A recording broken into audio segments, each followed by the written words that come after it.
Price Lord brothers, praise Lord sisters.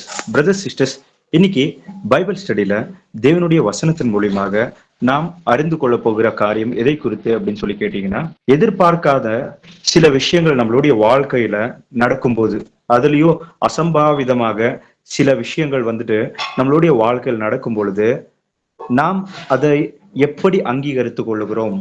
ஏனென்றால் எதிர்பார்க்காத விஷயங்கள் அப்படின்னா என்ன? நாம் எதை எதிர்பார்ப்போம் நம்மளுடைய அன்றாட வாழ்க்கையில? இல்லைன்னா இந்த உலகத்துல நாம் வாழ்கின்ற நாட்கள் எல்லாம் எப்படிப்பட்ட வாழ்க்கை நம்மளுடைய வாழ்க்கை இந்த உலகத்தில் இருக்கணும், நம்மளுடைய இந்த உலகத்தின் பிரயாணம் எப்படி இருக்கணும் அப்படின்னு சொல்லி நம்ம எதிர்பார்ப்போம். அப்படின்னா அப்பா, காலையில ஜபிக்கும் பொழுதே ஆண்டவர்கிட்ட எல்லாத்தையும் ஒப்பு கொடுத்து ஜபிச்சிருப்பேன். நானும் என் புள்ள குட்டிங்களும் எல்லாருமே, நான் வேலைக்கும் அவங்க ஸ்கூலுக்கும் எல்லாருமே போய் பத்திரமா திருப்பி ரிட்டர்ன் வரணும். நோய் நொடி அப்படின்ற எந்த விஷயங்களும் எங்களுக்குள்ள வந்துடக்கூடாது.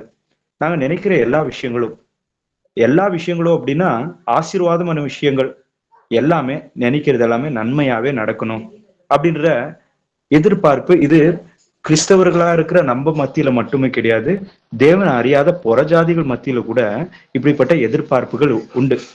தினசரி மனுஷனுக்குள்ள சர்வ சாமானியமாக அவன் எதிர்பார்க்கிற விஷயங்கள்ல இது பொதுவாகவே எல்லாருக்குள்ளயும் இருக்கிற ஒரு எண்ணம் தான், இல்லைங்களா?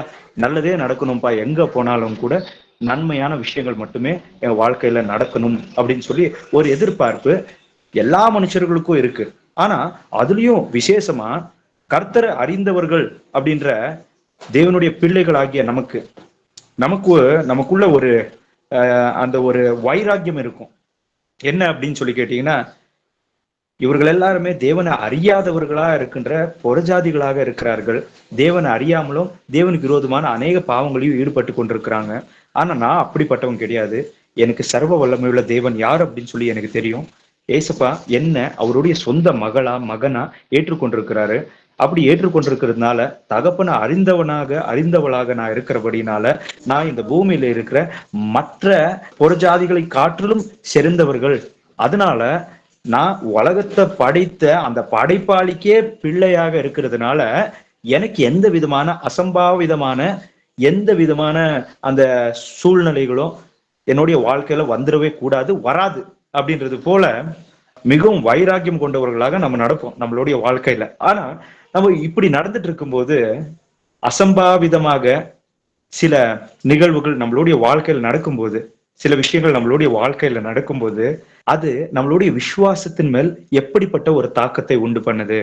நம்மளுடைய விசுவாசம் அந்த ஒரு அசம்பாவிதமாக நாம் நினைக்காத, நாம் பாவிக்காத சில விஷயங்களை நாம் எதிர்கொள்ளும் பொழுது, என்னப்பா எசப்பா, நான் உங்களுடைய மகளாச்சப்பா, உங்களுடைய மகனாச்சப்பா, என்னோட வாழ்க்கையில ஏன்பா இந்த வியாதி வந்துச்சுப்பா? அப்பா ஏன்பா என் வாழ்க்கையில நான் என்னத்தப்பா கேட்டேன்? இதோ சர்வசாதாரணமா எல்லா மனுஷர்களும் கேட்கறது போலதானே இந்த விஷயத்த கேட்டேன். ஆனா ஏன் ஏசப்பா இவ்வளவு பெரிய ஒரு நஷ்டம் எனக்கு வந்துடுச்சு இந்த விஷயத்துல? ஏன்பா நான் உங்களுடைய சுவிசேஷ வேலைக்கு தானப்பா போனேன், ஆனா போன இடத்துலப்பா அப்பா அவங்க ஏற்றுக்கொள்ளாம போயிட்டாங்கப்பா, அப்பா அவங்களுடைய வாய் வார்த்தைகள் சரியா இருக்கல ஏசப்பா அப்படின்றது போல நிறைய விஷயங்கள் நாம் எதிர்பார்த்தது போல இல்லாமல் அதுக்கு மாறாக நமக்குள் துக்கத்தை உண்டு பண்ணுகிறதை போல சில விஷயங்கள் கூட நம்மளுடைய வாழ்க்கையில நடக்கும்.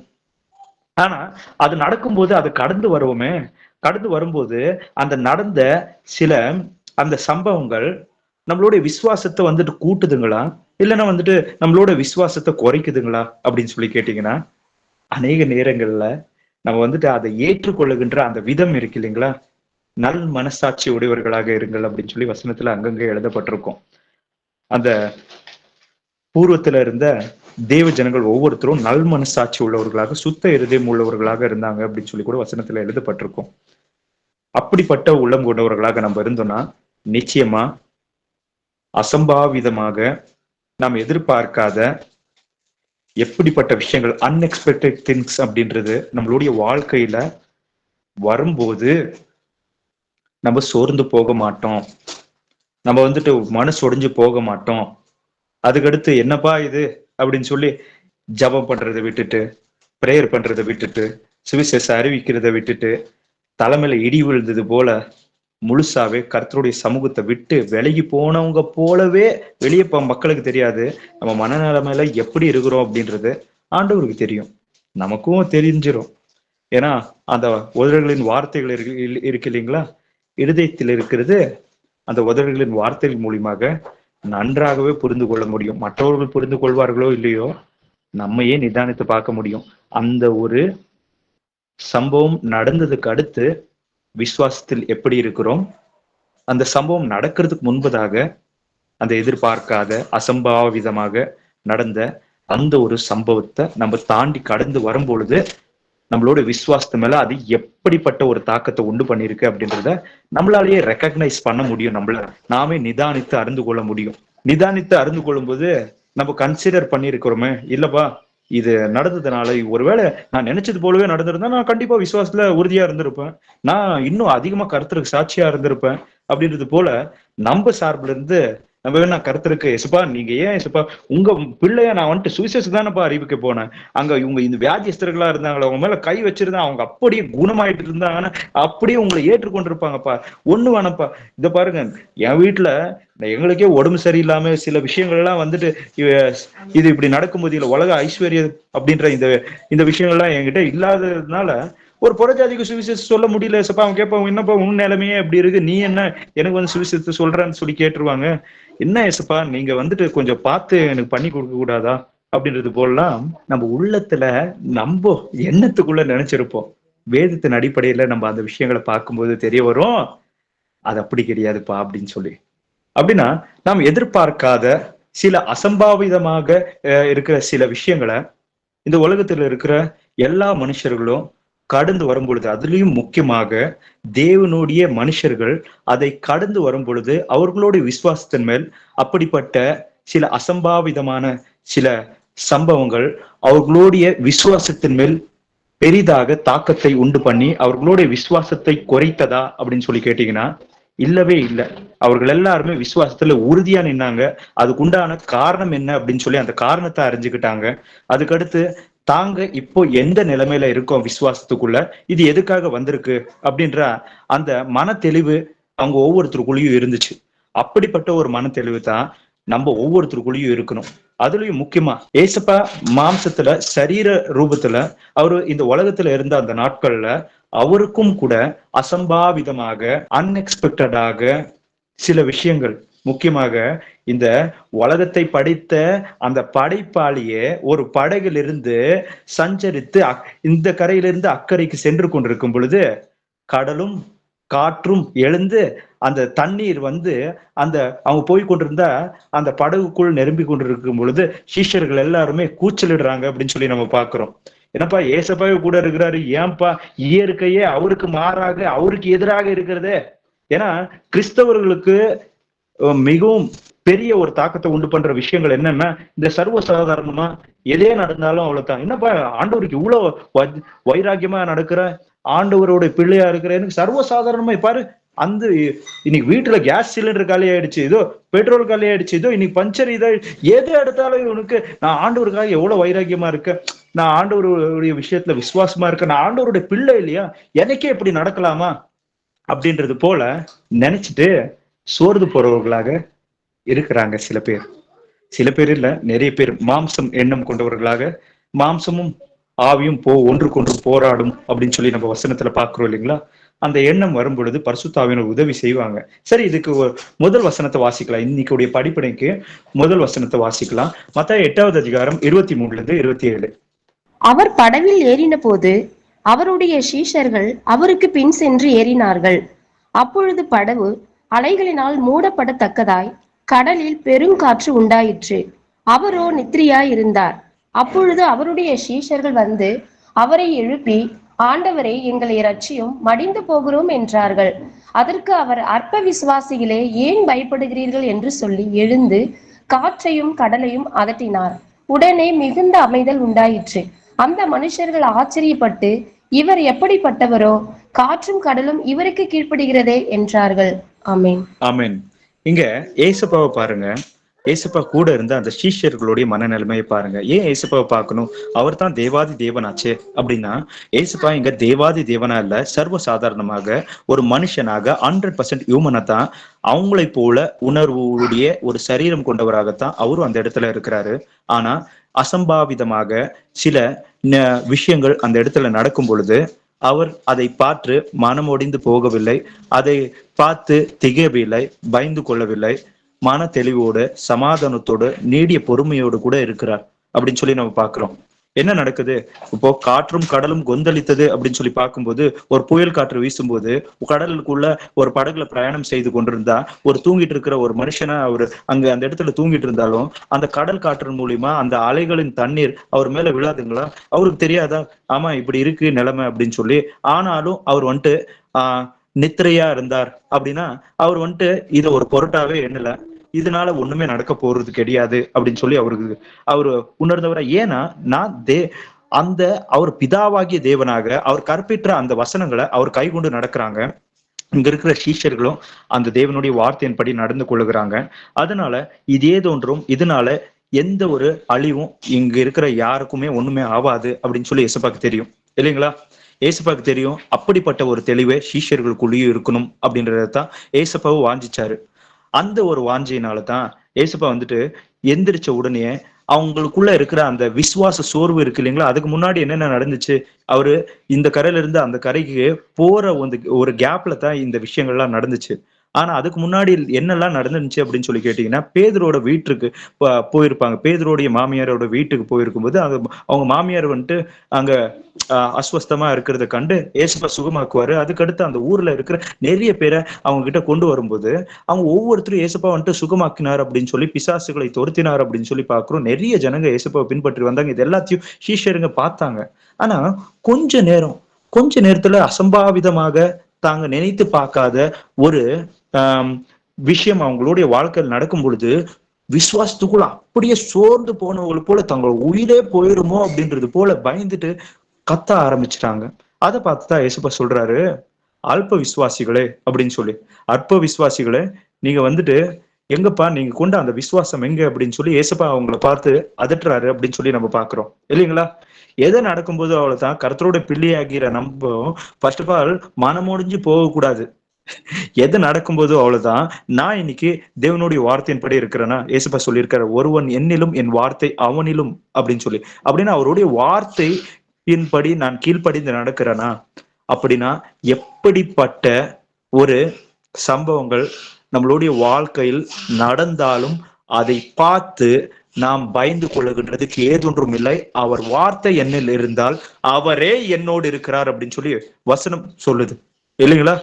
ஏசப்பாவே சொல்றாரு. அதனால அல்ப விசுவாசிகளை போல மனசொடிஞ்சு போய் ஐயோ என்னெல்லாம் நடந்துடுச்சுப்பா என் லைஃப்ல அப்படின்றது போல சோர்ந்து போகவே கூடாது. பிரதர் இப்படி எல்லாம் சோர்ந்து போவோங்களா, போயிருக்கிறோமா அப்படின்னு சொல்லி கேட்டீங்கன்னா, நான் சோர்ந்து போயிருக்கேன் பிரதர்ஸ் அண்ட் சிஸ்டர்ஸ். சில இடங்கள்ல ஊழிய பயணத்துக்குள்ள ஆண்டவரோடு கூட நடக்கும்போது விசுவாச சோர்வு என்கின்றது, சில இடங்கள்ல ஆவிக்குரிய வளர்ச்சி அப்படின்றது இருக்கு இல்லைங்களா? குழந்தையிலிருந்து அப்படியே ஒரு முதிர்ச்சி வரைக்குமே ஆவிக்குரிய வளர்ச்சி கூட ஒண்ணு இருக்கு. அதுதான் ஏசப்பா வந்துட்டு யோவான் புத்தகத்துல சொல்லியிருக்கிறாரு இல்லைங்களா? ஒரு வந்துட்டு ஜலத்தினாலையும் ஆவினாலையும் பொறுக்கணும் அப்படின்னு சொல்லி. அப்படின்னா ஜலத்தினால ஞானஸ்தானத்துல பொறுக்கிறோம், அதுக்கடுத்து ஆவில பொறுக்கிறது அப்படின்றது ஆவியானவருடைய வழி நடத்துதல். அவருடைய வார்த்தையின்படியாக நமக்கு உபதேசிக்கின்ற அந்த வார்த்தைக்கு கீழ்ப்படிஞ்சு நடக்க நடக்க நடக்க அந்த ஒரு மெச்சூரிட்டி அப்படின்றது நம்மளுக்குள்ள டெவலப் ஆகிட்டே போகும் இல்லைங்களா? அந்த மெச்சூரிட்டி இல்லாத இந்த நாட்கள்ல எப்படி இருந்த அப்படின்னு சொல்லி கேட்டீங்கன்னா, ஒரு இடத்துல சுவிசேஷம் அறிவிக்க போறோம் அப்படின்னா என்ன எக்ஸ்பெக்ட் பண்ணுவோம் அப்படின்னு சொல்லி கேட்டீங்கன்னா, போன உடனே அந்த புறஜாதியா இருக்கிறவங்களோ, தேவனை அறியாதவர்களோ, இல்ல தேவனை அறியாத கிறிஸ்தவர்கள் அப்படின்றதுக்குள்ளேயும் சில பேர் வந்துட்டு நம்ம பாக்குறோம் இல்லைங்களா, டினாமினேஷன்ஸ். அப்படிப்பட்ட யாருக்கிட்ட போகும்போதும் நான் இன்னைக்கு சுவிசேஷத்தை போய் அறிவிக்க போறேன், கண்டிப்பா அவங்க ஏத்துக்குவாங்க. ஏத்துக்கினதுக்கு அடுத்து நிச்சயமா அவங்க வந்துட்டு அந்த சத்தியத்துல உறுதியா இருப்பாங்க அப்படின்னு சொல்லி எக்ஸ்பெக்ட் பண்ணி போயிருப்போம். போன இடத்துல எசப்பா அற்புதத்தையோ அடியாளத்தையோ செய்து அப்பா நீங்க வந்துட்டு எங்களோட இருக்கீங்க அப்படின்றத சாட்சி கொடுங்க அப்படின்னு சொல்லி நம்ம கேட்டிருக்கிறதுனாலையும் அவருடைய வார்த்தையின்படி நம்ம நடக்கிறதுனாலையும் அந்த இடத்துல எசப்பா அற்புத அடையாளங்கள்லாம் அவங்க கண்ணு முன்னாடி செஞ்சிருப்பாங்க. அந்த இடத்துல சுவிசேஷத்தை அறிவிச்சதுக்கு அடுத்து அவங்க எல்லாத்தையும் கேட்டுட்டு அதுக்கடுத்து ஏத்துக்காம அப்படியே இருந்துருவாங்க. அப்போ மனசொடிஞ்சு போய் அன்னிலிருந்து பெருசா ஜபமோ, அன்னிலிருந்து பெருசா வந்துட்டு வேத வசனத்தை வாசிக்கிறதோ, இல்லைன்னா அதே உற்சாகத்தோட போய் சுவிசேஷத்தை அறிவிக்கிறதோ இதெல்லாமே இருக்காது. அதுக்கும் இதுக்கும் ஃபர்ஸ்ட் அங்க போய் சேர்றதுக்கு ஆண்டவருடைய வேலைகளை செய்யலாம் அப்படின்னு சொல்லி உற்சாகமா போய் அங்க சில சம்பவங்கள் நடந்ததுக்கு அடுத்து என்னுடைய விசுவாசத்துக்குள்ள வந்த அந்த பலவீனங்களையும் என்னால அறிஞ்சு கொள்ள முடிஞ்சுச்சு. ஏன் இதை வந்துட்டு பெரிய சீரியஸா எடுத்துக்கிறேன்? சரி, ஒரு 10 பேர் வியாதிஸ்தர்கள் இருக்கிறாங்க, 10 பேருக்காக ஜபிக்கும் பொழுது 5 பேர் சொஸ்தமானாங்க, இன்னொரு 5 பேர் சொஸ்தமாவல அப்படின்னு வச்சுக்கோங்களேன். 5 பேர் சொஸ்தமானதையும் ஆண்டவர் அவங்களுக்கு சுகமாக்குனதும் பெருசா வந்துட்டு ஒரு விஷயமா, ஆஹா ஏசுப்பா இவ்வளவு பெரிய காரியத்தை செஞ்சீங்களே அப்படின்றத விடியும் இதோ இன்னும் இந்த 5 பேருக்கு ஏசுப்பா சுகத்தை கொடுத்துருந்தாங்க, இவங்களும் திரும்பி இருப்பாங்களே அப்படின்றத சொல்லி மனம் சோர்ந்து போன அந்த நாட்களும் இருந்துச்சு. ஏன்னா ஒரு குழந்தையை போல அந்த நாட்கள்ல வந்துட்டு வளர்ச்சி இருந்ததுனால, தெரியாம இருந்ததுனால சோர்ந்து போயிருவோம். எது நடந்தாலும் எது இதானாலும் கூட அதுக்கு ஆண்டவர் தான் காரணம். ஏன் ஏசப்பா இப்படி பண்ணியிருந்தா அவங்க உங்க பக்கம் திரும்பி இருப்பாங்க இல்லையா? இவங்களை மரண படைக்கல எழுப்பி இருந்தீங்கன்னா இன்னைக்கு எவ்வளவு பேர் மனம் திரும்பி இருப்பாங்க இல்லைங்களா? ஏசப்பா இன்னைக்கு என்னை எடுத்துட்டு போய் இந்த வேலையில வச்சிருந்தீங்கன்னா, இவங்க கண்ணு முன்னாடி இவ்வளவு ஐஸ்வர்யவானா என்னை மாத்திருந்தீங்கன்னா இவங்க எல்லாம் உங்களை ஏத்துப்பாங்க இல்லையா? என்னப்பா உங்க வாழ்க்கையில நீ இப்படி முன்னுக்கு வந்திருக்கிறது என்ன காரணம் அப்படின்னு சொல்லி கேட்டாங்கன்னா, அதுக்கு ஏசப்பா தான்ப்பா காரணம், நீ ஏத்துக்கோ அப்படின்னு சொல்லி இருந்திருப்பா இல்லையா? அப்படின்றது போல நம்ம நினைப்போம், சோர்ந்து போவோம். ஆனா ஒரு விஷயத்த புரிஞ்சுக்கணும். என்ன அப்படின்னு சொல்லி கேட்டீங்கன்னா, நம்ம எக்ஸ்பெக்ட் பண்றது இல்ல, நாம் ஆண்டவர்கிட்ட இன்னத்தை வேண்டிக் கொள்ளுகிறோமோ அது அவருடைய வசனத்தின் அடிப்படையில நமக்கு வேண்டிக் கொள்ளும் பொழுது அது நமக்கு கிடைக்கப்படும். நம்ம எக்ஸ்பெக்டேஷன் எப்படி இருக்கணும் அப்படின்றத அவருடைய வசனத்தை வாசிக்கும் போது தான் நம்மளுக்கு அந்த எக்ஸ்பெக்டேஷன் எப்படி இருக்கும், எப்படி வைத்துக்கணும் தேவனுடைய பிள்ளைகளாகிய நாம் அப்படின்றத ஏசுப்பா கிளியரா கற்றுக் கொடுப்பாங்க. அதன்படியாக எக்ஸ்பெக்டேஷனை வச்சுக்கணும். அதனாலதான் நீங்க யோவான் புத்தகத்துல 15வது அதிகாரத்துல வசனத்தை வாசிக்கும் போது அவருடைய வசனத்தை கேட்டு கை கொண்டு ஒருவன் நடந்தால் அவங்க வேண்டிக் கொள்ளுகிறது என்னவோ அது அவங்களுக்கு கொடுக்கப்படும் அப்படின்னு சொல்லி எழுதப்பட்டிருக்கும். வசனத்தின் ஏற்றுக்கொண்டு அதன்படி நடக்குவான்னா வசனத்துக்கு விரோதமான ஒரு விஷயத்தைய கேட்டுப்பான். ஆனா என்ன பண்ணுவாங்கன்னா, பெரும்பாலும் கிறிஸ்தவர்கள் அந்த வசனத்தை மனப்பாடமா வச்சுக்கிட்டு அதையே சொல்லிட்டு இருப்பாங்க. எசப்பா நீங்க சொல்லிருக்கீங்களே, அதனால இந்த வசனம் எனக்குள்ள இருக்கிறது பாருங்க, பயட் பண்ணி நான் சொல்லிட்டு இருக்கேன், இந்த வசனம் எனக்குள்ள பயாட்டா இருக்கிறதுனால நீங்க எனக்கு நான் கேட்டுட்டு இருக்கிறது கொடுக்கணும் அப்படின்னு சொல்லி ஏசப்பா கிட்ட அதிகாரப்பூர்வமா கேட்டுட்டு இருப்பாங்க. அப்படி கிடையாது. வசனத்தை நான் கேட்டேன், அதன்படி நடக்க ஆரம்பிச்சேன். நடக்க ஆரம்பிக்கும் பொழுது வசனத்தின் அடிப்படையில ஆண்டவருக்கு எது பிடிக்கும் எது பிடிக்காதுன்னு தெரிஞ்சவன் ஆண்டவர் பிடிச்சதுதான் ஆண்டவர்கிட்ட வேண்டிப்பா. என்னன்னு எஸ்பா நான் நிறைய கோவப்படுறேன்ப்பா, எசப்பா என்கிட்ட நீடிய பொறுமையே இல்லப்பா, நான் எந்தெந்த விஷயங்களையும் அவட்டு கத்திருவேன்ப்பா, என் வார்த்தைகள் இருக்கே அந்த வார்த்தையில துக்கப்படுத்திடுறப்பா மத்தவங்களுக்குள்ள, இப்படி இருக்க கூடாதுப்பா அப்படின்ற எக்ஸ்பெக்டேஷன்ஸ் ஆண்டவர் இது இப்படியாதப்பா நீ வேண்டிக்கணும், ஆவின் கனியை வேண்டிக்கணும்ப்பா, சுவிசேஷம் போய் அறிவிக்கும் போது அதுக்கு உண்டான ஞானத்தை வேண்டிக்கணும்ப்பா அப்படின்னு சொல்லி பரலோகத்துக்குரிய அந்த விஷயங்களை வேண்டிக் கொள்ளுகிறபடியா ஆவியானவர் நம்மளுடைய இருதயத்துக்குள்ள ஒரு ஏவுதலை கொடுப்பாரு. அதுதான் ஆண்டவருக்கு பிடித்த ஒரு ஜபமாகவும் நம்மளுடைய வாழ்க்கையில இருக்கும். சரி, அடுத்த ஒரு வசனத்தை வாசிக்கலாம். மத்தாய் 4வது அதிகாரம் 12-13. மத்தாய் 4வது அதிகாரம் 12-13. யோவான் காவலில் வைக்கப்பட்டான் என்று இயேசு கேள்விப்பட்டு கலிலேயாவுக்கு போய் நாசரேத்தை விட்டு செபுலோன் நப்தலி என்னும் நாடுகளின் எல்லைகளில் இருக்கும் கடற்கரைக்கு அருகான கப்பர் நகுமிலே வந்து வாசம் பண்ணினார். அமேன். ஆமேன். என்னங்களா இந்த இடத்துல ஏசப்பா வந்துட்டு யோவான் சேரையில விழுந்த அந்த செய்தியை கேள்விப்படுறாரு. கேள்விப்பட்டதுக்கு அடுத்து என்ன பண்றாரு? யோர்தான் யூதாயிலிருந்து கலிலாய்க்கு அப்படியே போயிடுறாரு இல்லைங்களா? ஆனா நீங்க இங்க பாத்தீங்கன்னா சர்வசாதாரணமா மனுஷர்கள் எப்படி வந்துட்டு ஒருத்தர் விபத்துக்குள்ள இருக்கிறாங்க, ஒரு ஆபத்துக்குள்ள இருக்கிறாங்க அப்படின்னு சொல்லி கேள்விப்பட்டதுக்கு அடுத்து அப்படியே கடந்து போயிருவாங்களே, அப்படியா ஏசப்பா இந்த இடத்துல கடந்து போறாரா? இல்ல, ஏசப்பாக்கு தெரியும் யோவான் வந்தது எதுக்கோ, சத்தியத்தை கொடுத்து சாட்சி கொடுக்க அவர் வந்தார் அப்படின்னு சொல்லி. ஆமா, ஆண்டவர் வந்துட்டு வெளிப்படுத்துறதுக்காகத்தான் அவர் வந்தாரு. வந்ததுக்கு அடுத்து நீதி நிமித்தமா அவருக்கு என்னென்ன நடக்கணுமோ அதுதான் நடந்துட்டு இருக்கு அப்படின்றதா அறிந்து கொண்டு ஆண்டவர் என்ன பண்றாரு, தான் என்ன செய்யணுமோ அந்த விஷயங்களை மேல கவனத்தை செலுத்தி அவர் வந்துட்டு தன்னுடைய அந்த ஊழிய பாதையை வந்துட்டு தொடங்குறாரு இல்லைங்களா? அப்படிதான் இந்த விஷயங்களை பார்த்து சோர்ந்து போனாரா ஏசப்பா? ஏன்னா அவர் மாம்சம் சரீரம் கொண்ட அந்த ஒரு சரீரத்துக்குள்ள அவர் இருந்த அந்த நாட்கள்ல நம்மை போலேதான உணர்வுகள் அவருக்குள்ளேயும் இருந்துச்சு. யூதர்கள் கண்ணீர் சிந்தினார் அப்படின்னு சொல்லி எழுதப்பட்டிருக்கோம். அவங்க கண்ணீர் சிந்ததை பார்த்த உடனே லாசர் உடைய அந்த மரணத்தின் வேலையில ஏசப்பா அந்த இடத்துக்கு போயிருக்கும் போது அவங்க அழுவுறதை பார்த்து அவரு கூட மனமே மெருகி அவரு கூட அழுகுறாரு அப்படின்னு சொல்லி நம்ம பாக்குறோம் இல்லைங்களா? அப்படின்னா நம்மை போல உணர்வுகள் ஆண்டவருக்குள்ளேயும் இருந்துச்சு. ஆனா அவர் பாவத்தை மற்றும் செய்யவில்லை. அது எல்லாவற்றையும் அவர் மேற்கொண்டார் அப்படின்னு சொல்லி நம்ம பார்க்கிறோம். அவரை போல உள்ளம் கொண்டவர்களாக, ஒரு மனம் தெளிவு கொண்டவர்களாக நாம் இருக்க வேண்டும் என்கிறதுக்காகத்தான் ஒரு மனுஷகுமாரனாக அவரே வந்து நமக்கு முன்மாதிரியே அவர் காமித்து அவருடைய அடிச்சவடுகளை பின்படும்படியாக நமக்கு இதை காமித்திருக்கிறார். இந்த இடத்துல ஏசப்பாவுடைய இடத்துல நம்மையே வைத்து பார்க்கலாமே. நம்மளுடைய சகோதரருக்குள்ள ஒரு சகோதரரை வந்துட்டு பிடிச்சிட்டு போய் சிறையில போட்டாங்கன்னு வச்சுக்கோங்களேன். அதுக்கடுத்து அதே விசுவாசத்தோட நீங்க போய் ஜெபிக்க முடியுங்களா? என்னன்னு சொல்லி தோணும். ஒருவேளை கண்டிப்பா விசுவாசத்துக்குள்ள உறுதியா அந்த மன தெளிவோட இருந்தாங்கன்னா கண்டிப்பா தெரியும், என் சகோதரன் வந்துட்டு ஏசப்பா தான் அந்த ஏன்னா அவன் இருக்க வேண்டிய அந்த காலங்களை நிர்ணயிக்கிறவர் அவர். அவருடைய ஒரு மனுஷனுடைய காலம் வராவிட்டா அந்த மனுஷங்கிட்ட யாருமே வந்து நெருங்க மாட்டான். இது ஆண்டவரே வந்துட்டு அவர் நிர்ணயித்ததின்படியாகத்தான் அந்த எல்லா விஷயங்களும் நடந்து கொண்டிருக்கு அப்படின்னு சொல்லி. நிர்ணயித்ததன் படி என்ன, ஏசப்பா தலையெழுத்து எழுதிடுவாரா? ஒருத்தன் இப்படிதான் கெட்டு போகணும், ஒருத்தன் இப்படித்தான் கொல்லப்படணும், ஒருத்தன் இப்படிதான் இதாகணும்னு சொல்லி யாருக்கும் ஏசப்பா தலையெழுத்த எழுத மாட்டாங்க. புறஜாதிகள் போல எண்ணம் கொண்டவர்களாக நம்ம இருக்கக்கூடாது. தலை எழுத்து அப்படின்றது நம்ம தான் எழுதிக்கிறது. அவன் செய்கின்ற நன்மைக்காகட்டும் தீமைக்காகட்டும் ஏதோ பிரதிபலனை அனுபவிக்கும்படியா அவரால் பெற்றுக்கொள்ளும்படியா நம்ம வந்துட்டு அவருடைய சமூகத்துல நம்ம மீண்டும் தோன்றப்படணும் அப்படின்னு சொல்லி எழுதப்பட்டிருக்கு இல்லைங்களா? அவருடைய 2ஆம் வருகையில நிச்சயமா ஏசப்பா ஒவ்வொருத்தருக்குமே நியாயத்தை தீர்ப்பாரு அப்படின்னு சொல்லி வசனத்துல எழுதப்பட்டிருக்கு. அப்படி பார்க்கும்போது தலையெழுத்தல்ல, வசனத்தை தெரியும் ஆண்டவர் தன்னை வெளிப்படுத்தி கொண்டிருக்கிறார். எல்லாத்தையும் அறிந்ததுக்கு அடுத்து நானே ஒரு கீழ்ப்படியாமையின் பாதையை, இந்த உலகத்தின் மேல உண்டாகிற இச்சையின் அந்த பாதையை தேர்ந்தெடுத்து கொண்டு நடக்க ஆரம்பிச்சேன்னா அந்த பாதையை தேர்ந்தெடுத்தது நான் வந்துட்டு என்னுடைய ரட்சிப்பை எழுந்து போனதுக்கு முழு காரணம் நானா மட்டும்தான் இருப்பேன்.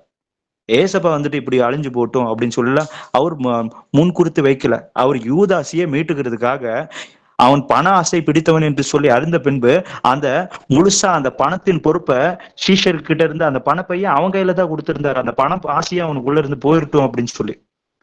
சரிப்பா, ஒருவேளை வந்துட்டு தன்னை இப்போ ஒரு பெருமையா நிறுத்தினா நான் ஒரு பொருட்டல்ல அப்படின்ற அளவுக்கு தன்னை முற்றிலுமாக அவர் தாழ்த்தி அவனுடைய காலையும் கழுவினார். அவனை எப்படின்னா மீட்டிடணும் அப்படின்றதுக்காக என்னெல்லாம் செய்யணுமோ அது எல்லாத்தையுமே தான் செய்தார். ஆனால் அவனுடைய ஆசை பாவத்தை அந்த ஆசை வந்துட்டு பாவமாக கர்ப்பம் தரித்து அந்த பாவம் வந்துட்டு மரணத்தை பெற்றது என்கிறது போல அவனுக்கு நடந்ததை நம்ம பாக்குறோம் இல்லைங்களா? இது போலத்தான் ஒவ்வொரு மனுஷர்களுடைய வாழ்க்கையிலும் அவ்வளவுதான். எது நடந்தாலும் அந்த தீமையான விஷயங்கள் நடந்தால் அவனுடைய ஆத்மா இழந்து போனா அதுக்கு முழு பொறுப்பு அந்த மனுஷனா தான் இருப்பான். ஆண்டவர் ஒரு போயிலையும் அவர் பொறுப்பா இருக்க மாட்டார். நம்மளுடைய ஆத்மாக்களை மீட்டுறதுக்கு என்ன பண்ணணுமோ அந்த எல்லா முயற்சியும் ஆண்டவர் செய்திருப்பார். அப்படின்னா இந்த இடத்துக்கு வரலாம். மீண்டும் இந்த வசனத்துக்கு வரும்போது யோவான் ஸ்நானிகன் வந்துட்டு சிறையில போட்டிருக்கிறாங்க அப்படின்னு சொல்லி எழுதப்பட்டிருக்கு. நீதியின் நிமித்தமாக துக்கப்படுகிறவர்கள் பாக்கியவான்கள் அப்படின்னு சொல்லி ஏசப்பா சொல்லி இருக்கிறாரு இல்லைங்களா? அவர் வந்தது ஏசப்பாவை வெளிப்படுத்துறதுக்காக, கர்த்தருடைய பாதையை ஆயத்தப்படுத்துறதுக்காகத்தான் வந்திருக்கிறாரு. அந்த வசனம் எல்லாம் நிறைவேறணும் இல்லைங்களா? அவர் கரெக்டாவே அவரை காமிச்சிட்டாருன்னா அவர் இந்த உலகத்தை விற்று போக வேண்டிய அந்த காலம் நெருங்கி விட்டது. அது கிளியராவே யோவான் கூட அறிஞ்சிருந்தார் அப்படின்னு சொல்லி வசனத்துல எழுதப்பட்டிருக்கு. யோவான் 3வது அதிகாரம் 27வது வசனம். யோவான் 3வது அதிகாரம் 27வது வசனம். யோவான் பிரதியுத்தரமாக, பரலோகத்தில் இருந்து ஒருவனுக்கு கொடுக்கப்பட்டால் ஒழிய அவன் ஒன்றையும் பெற்றுக்கொள்ள மாட்டான். ஆமென். ஆமென்.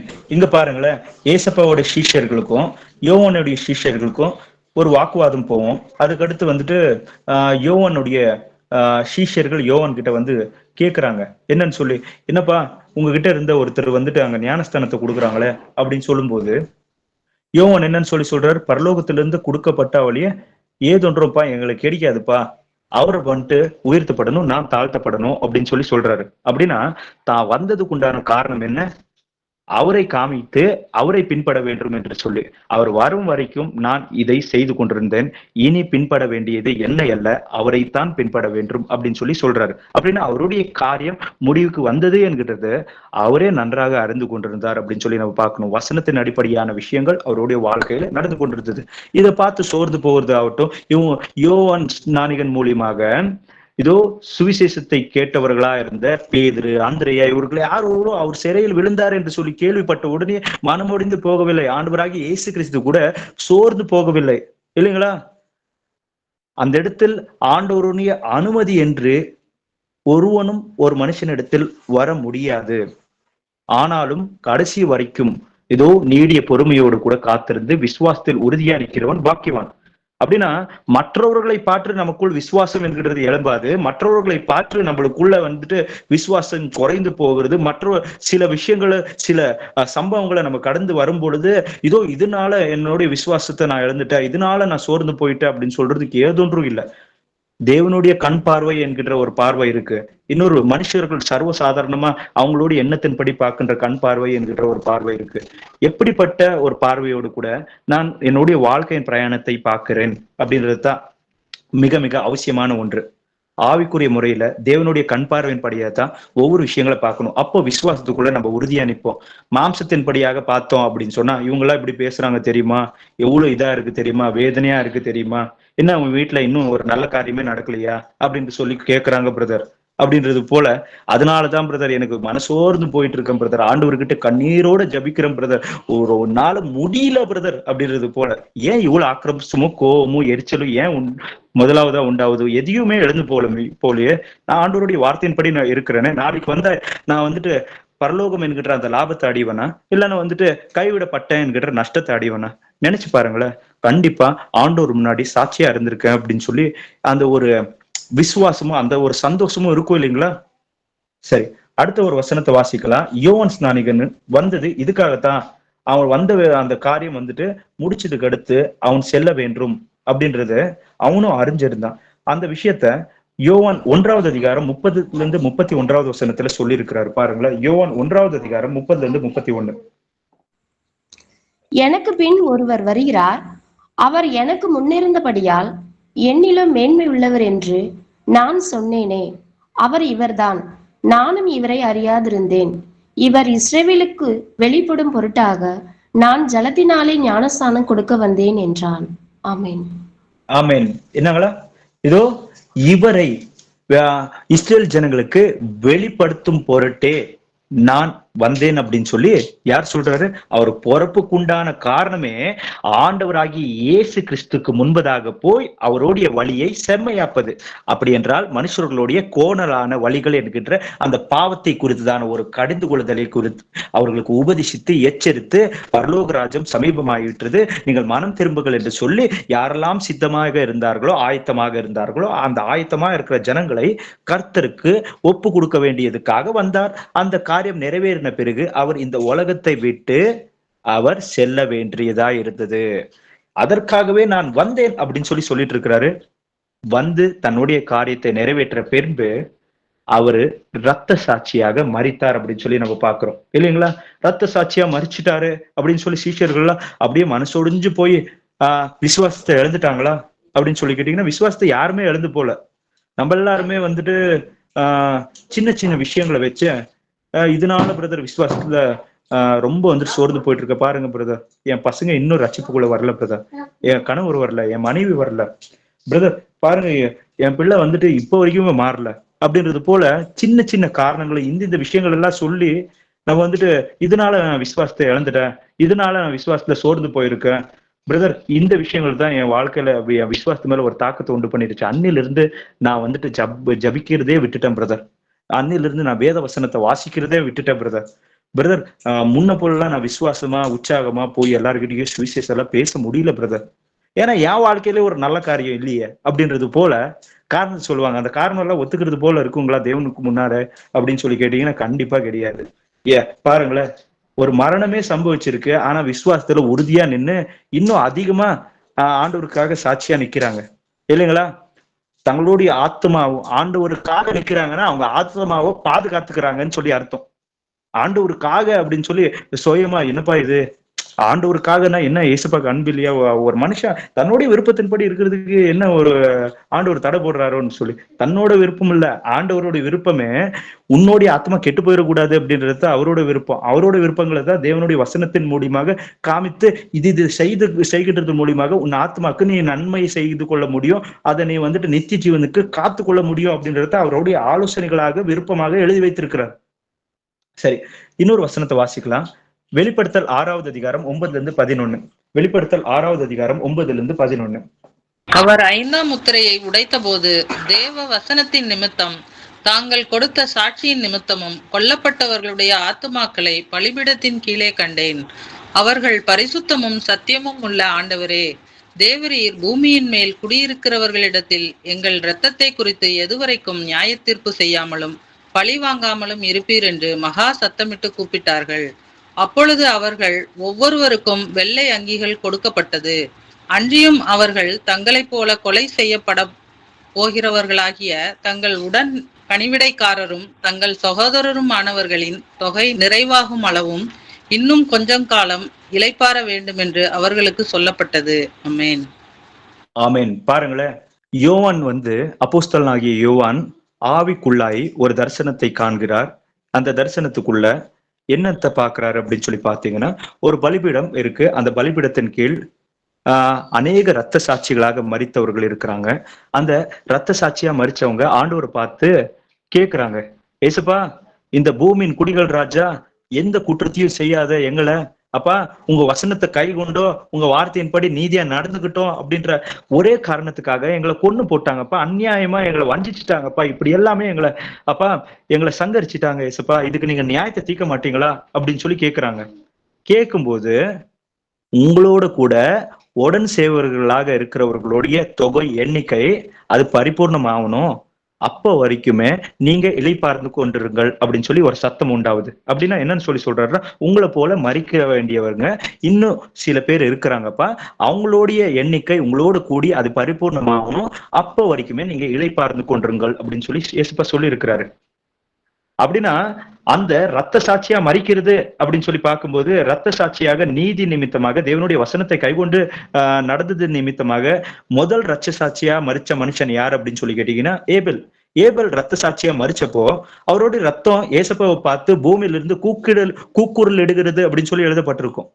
ஏசப்பாவை சொல்றாரு, பா உன் தம்பி என்ன செஞ்ச, இதோ அவனுடைய ரத்தம் என்னை பார்த்து கூக்குரல் இடுகிறது, என்னை பார்த்து கூப்பிடுகிறது அப்படின்னு சொல்லி இயேசுப்பா சொல்றாரு. அப்படின்னா அந்த ரத்தங்கள் தேவனுக்கு முன்பதாக இதோ சாட்சியாக இருந்து விண்ணப்பத்தை செய்கிறது இல்லையா, ஆண்டவரே அப்பா இந்த அநீதிமான்களுக்கும் அப்பா இந்த உலகத்தில் இருக்கிற எல்லா அக்கிரமக்காரர்களுக்கும் நீர் அப்பா நியாயத்தை அப்பா செய்வீராக ராஜா, நீர் நிச்சயமாக நியாயத்தை தீர்ப்பீராக ராஜா அப்படின்னு சொல்லி இவங்க ஒவ்வொருத்தரும் கூட ஆண்டவர்கிட்ட இவங்களுடைய ரத்தம் பரிந்து இவங்க இயேசுப்பா கிட்ட விண்ணப்பத்தை செய்யுது அப்படின்னு சொல்லி நம்ம பாக்குறோம் இல்லைங்களா.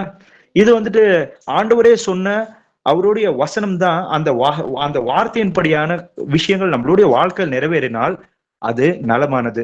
ஏனென்றால் கர்த்தருடைய தாசர்களாக மரிக்கிறவர்கள் பாக்கியவான் என்று எழுது அப்படின்னு சொல்லி வெளிப்படுத்தல் புத்தகத்துல எழுதப்பட்டிருக்கு வசனம். என்ன, கர்த்தருடைய தாசர்களாக மரிக்கிறவர்கள் பாக்கியவான்கள் என்று சொல்லி எழுது அப்படின்னு சொல்லி எழுதப்பட்டிருக்கும்.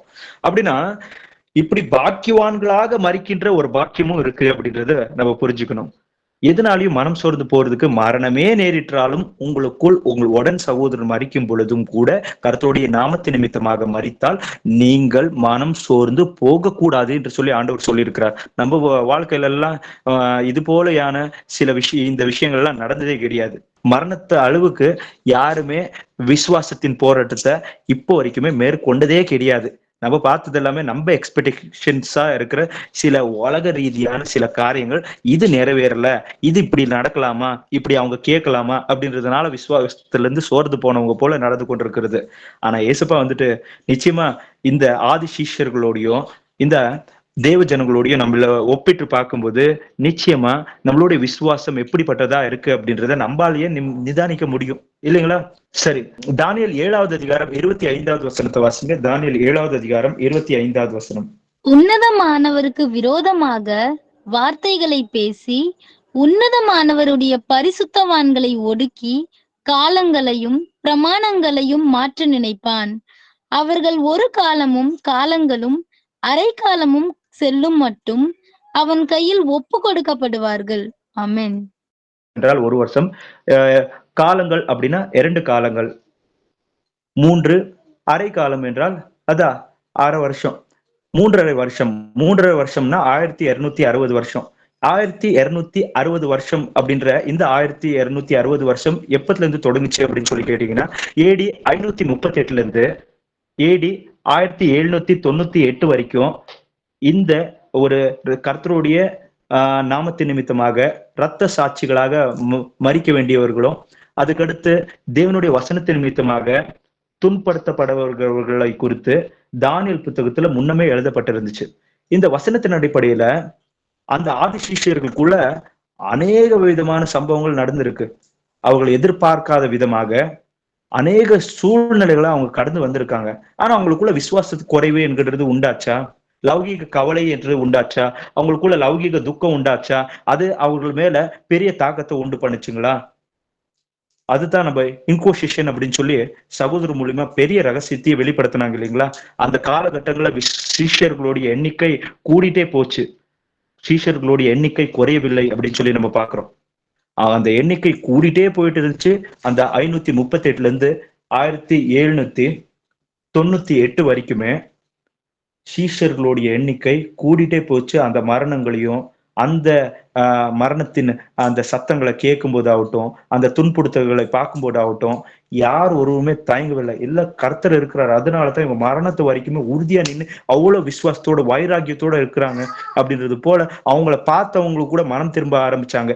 தங்களுக்கு கிடைச்ச அந்த லாஸ்ட் மினிட் என்னன்னா உயிர் போகுது அப்படின்ற அந்த மூமெண்ட்ல கூட கடைசி ஆசை என்ன அப்படின்னு சொல்லி கேட்கும் போதும், இல்ல நீ பேசலாம் 2 நிமிஷம் அப்படின்னும் போது கூட ஆண்டவரை குறித்து செய்திய அறிவித்து ஆண்டவர் யார் என்று சொல்லி மரித்து போன அநேக ரத்த சாட்சிகள் இருக்கிறாங்க. அதை வேடிக்கை பார்க்க வந்த ஸ்டேடியம்ல எப்படி கிரிக்கெட் மேட்ச் பார்க்க வர்றாங்களோ அது போல சிங்க கவிகள், அந்த சிங்க குகைகள் இருந்து சிங்கங்களை விட்டு அவங்கள வந்துட்டு சாவடிக்கிறதுக்கு விடும்போது அதை வேடிக்கை பார்க்க வந்த அந்த மக்கள்ல அநேக பேர் அவங்களுடைய வார்த்தைகளை கேட்டு அவங்களோட விசுவாசத்தை பார்த்து, இல்லப்பா கர்த்தர் இருக்கிறாரு, அவர் தான் உண்மையான தேவன் அப்படின்னு சொல்லி மனம் திரும்பினாங்க அப்படின்னு சொல்லி நம்ம பாக்குறோம். ஹிஸ்டரியை எடுத்து பார்க்கும்போது இப்படிலாம் இருக்கும்போது இவங்களோட நம்மள ஒப்பிட்டு பார்க்க முடியுங்களா அப்படின்னு சொல்லி கேட்டீங்கன்னா நிச்சயமா ஒப்பிட்டு பார்க்க முடியாது. வீட்டுல நல்ல காரியம் நடக்கல பிரதர், இந்த விஷயம் வந்துட்டு அப்படியே பின்தங்கிடுச்சு, நான் இதுதான் பிரதர் எதிர்பார்த்தேன், இந்த விஷயங்கள் நடக்கல பிரதர் அப்படின்னு சொல்லி நம்ம எந்த விஷயங்களும் ஆண்டவருக்கு முன்னாடி பேசவே முடியாது. ஏசப்பாவே சொல்றாரு பாருங்களேன். நீங்க மத்தாய் புத்தகத்துல 23வது அதிகாரம் 35 இருந்து 36வது வசனங்களை பார்க்கும்போது, வசனத்தை வாசிக்கிறது வேணா, இந்த வசனங்களை பார்க்கும்போது ஏசப்பாவே சொல்றாரு, ஏபேலுடைய ரத்தம், இந்த பூமியில சிந்தப்பட்ட நீதிமானுடைய ரத்தமாகிய ஏபேலுடைய ரத்தத்திலிருந்து நீங்க பலிபீடத்துக்கும் ஆலயத்துக்கும் அந்த நடுவுல நீங்க கொன்று போட்ட ஜகாரியாவுடைய குமாரனுடைய ரத்தத்து வரைக்குமே எல்லாருடைய ரத்தம் வந்துட்டு இந்த ஒரு சந்ததியின் மேல வந்து கண்டிப்பா வந்துட்டு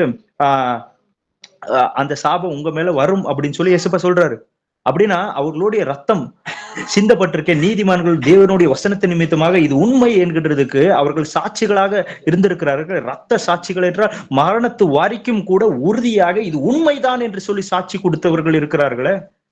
அந்த அவர்களுடைய மரணத்தின் பழி இந்த சந்ததியின் மேல் வரும் என்று சொல்லி ஏசப்பா வாழ்ந்து வந்த அந்த காலகட்டங்களில் இருந்த அந்த இஸ்ரேல் ஜனங்கள், கர்த்தரை மறுதளித்த அந்த இஸ்ரேல் ஜனங்களை குறித்து கர்த்தர் இப்படியாக பேசினார் அப்படின்னு சொல்லி நம்ம பாக்குறோம்.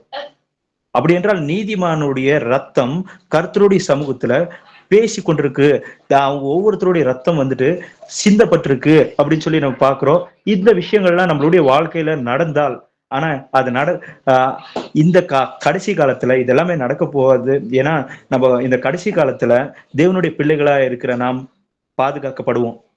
இந்த ஏசப்பா சொன்ன அந்த 1260 வருஷங்கள் இருக்கு இல்லைங்களா, அந்த 1260 வருஷம் வரைக்குமே இந்த பாடுகள் அனுபவித்தவர்கள் அநேக பேர் இருந்திருக்கிறாங்க.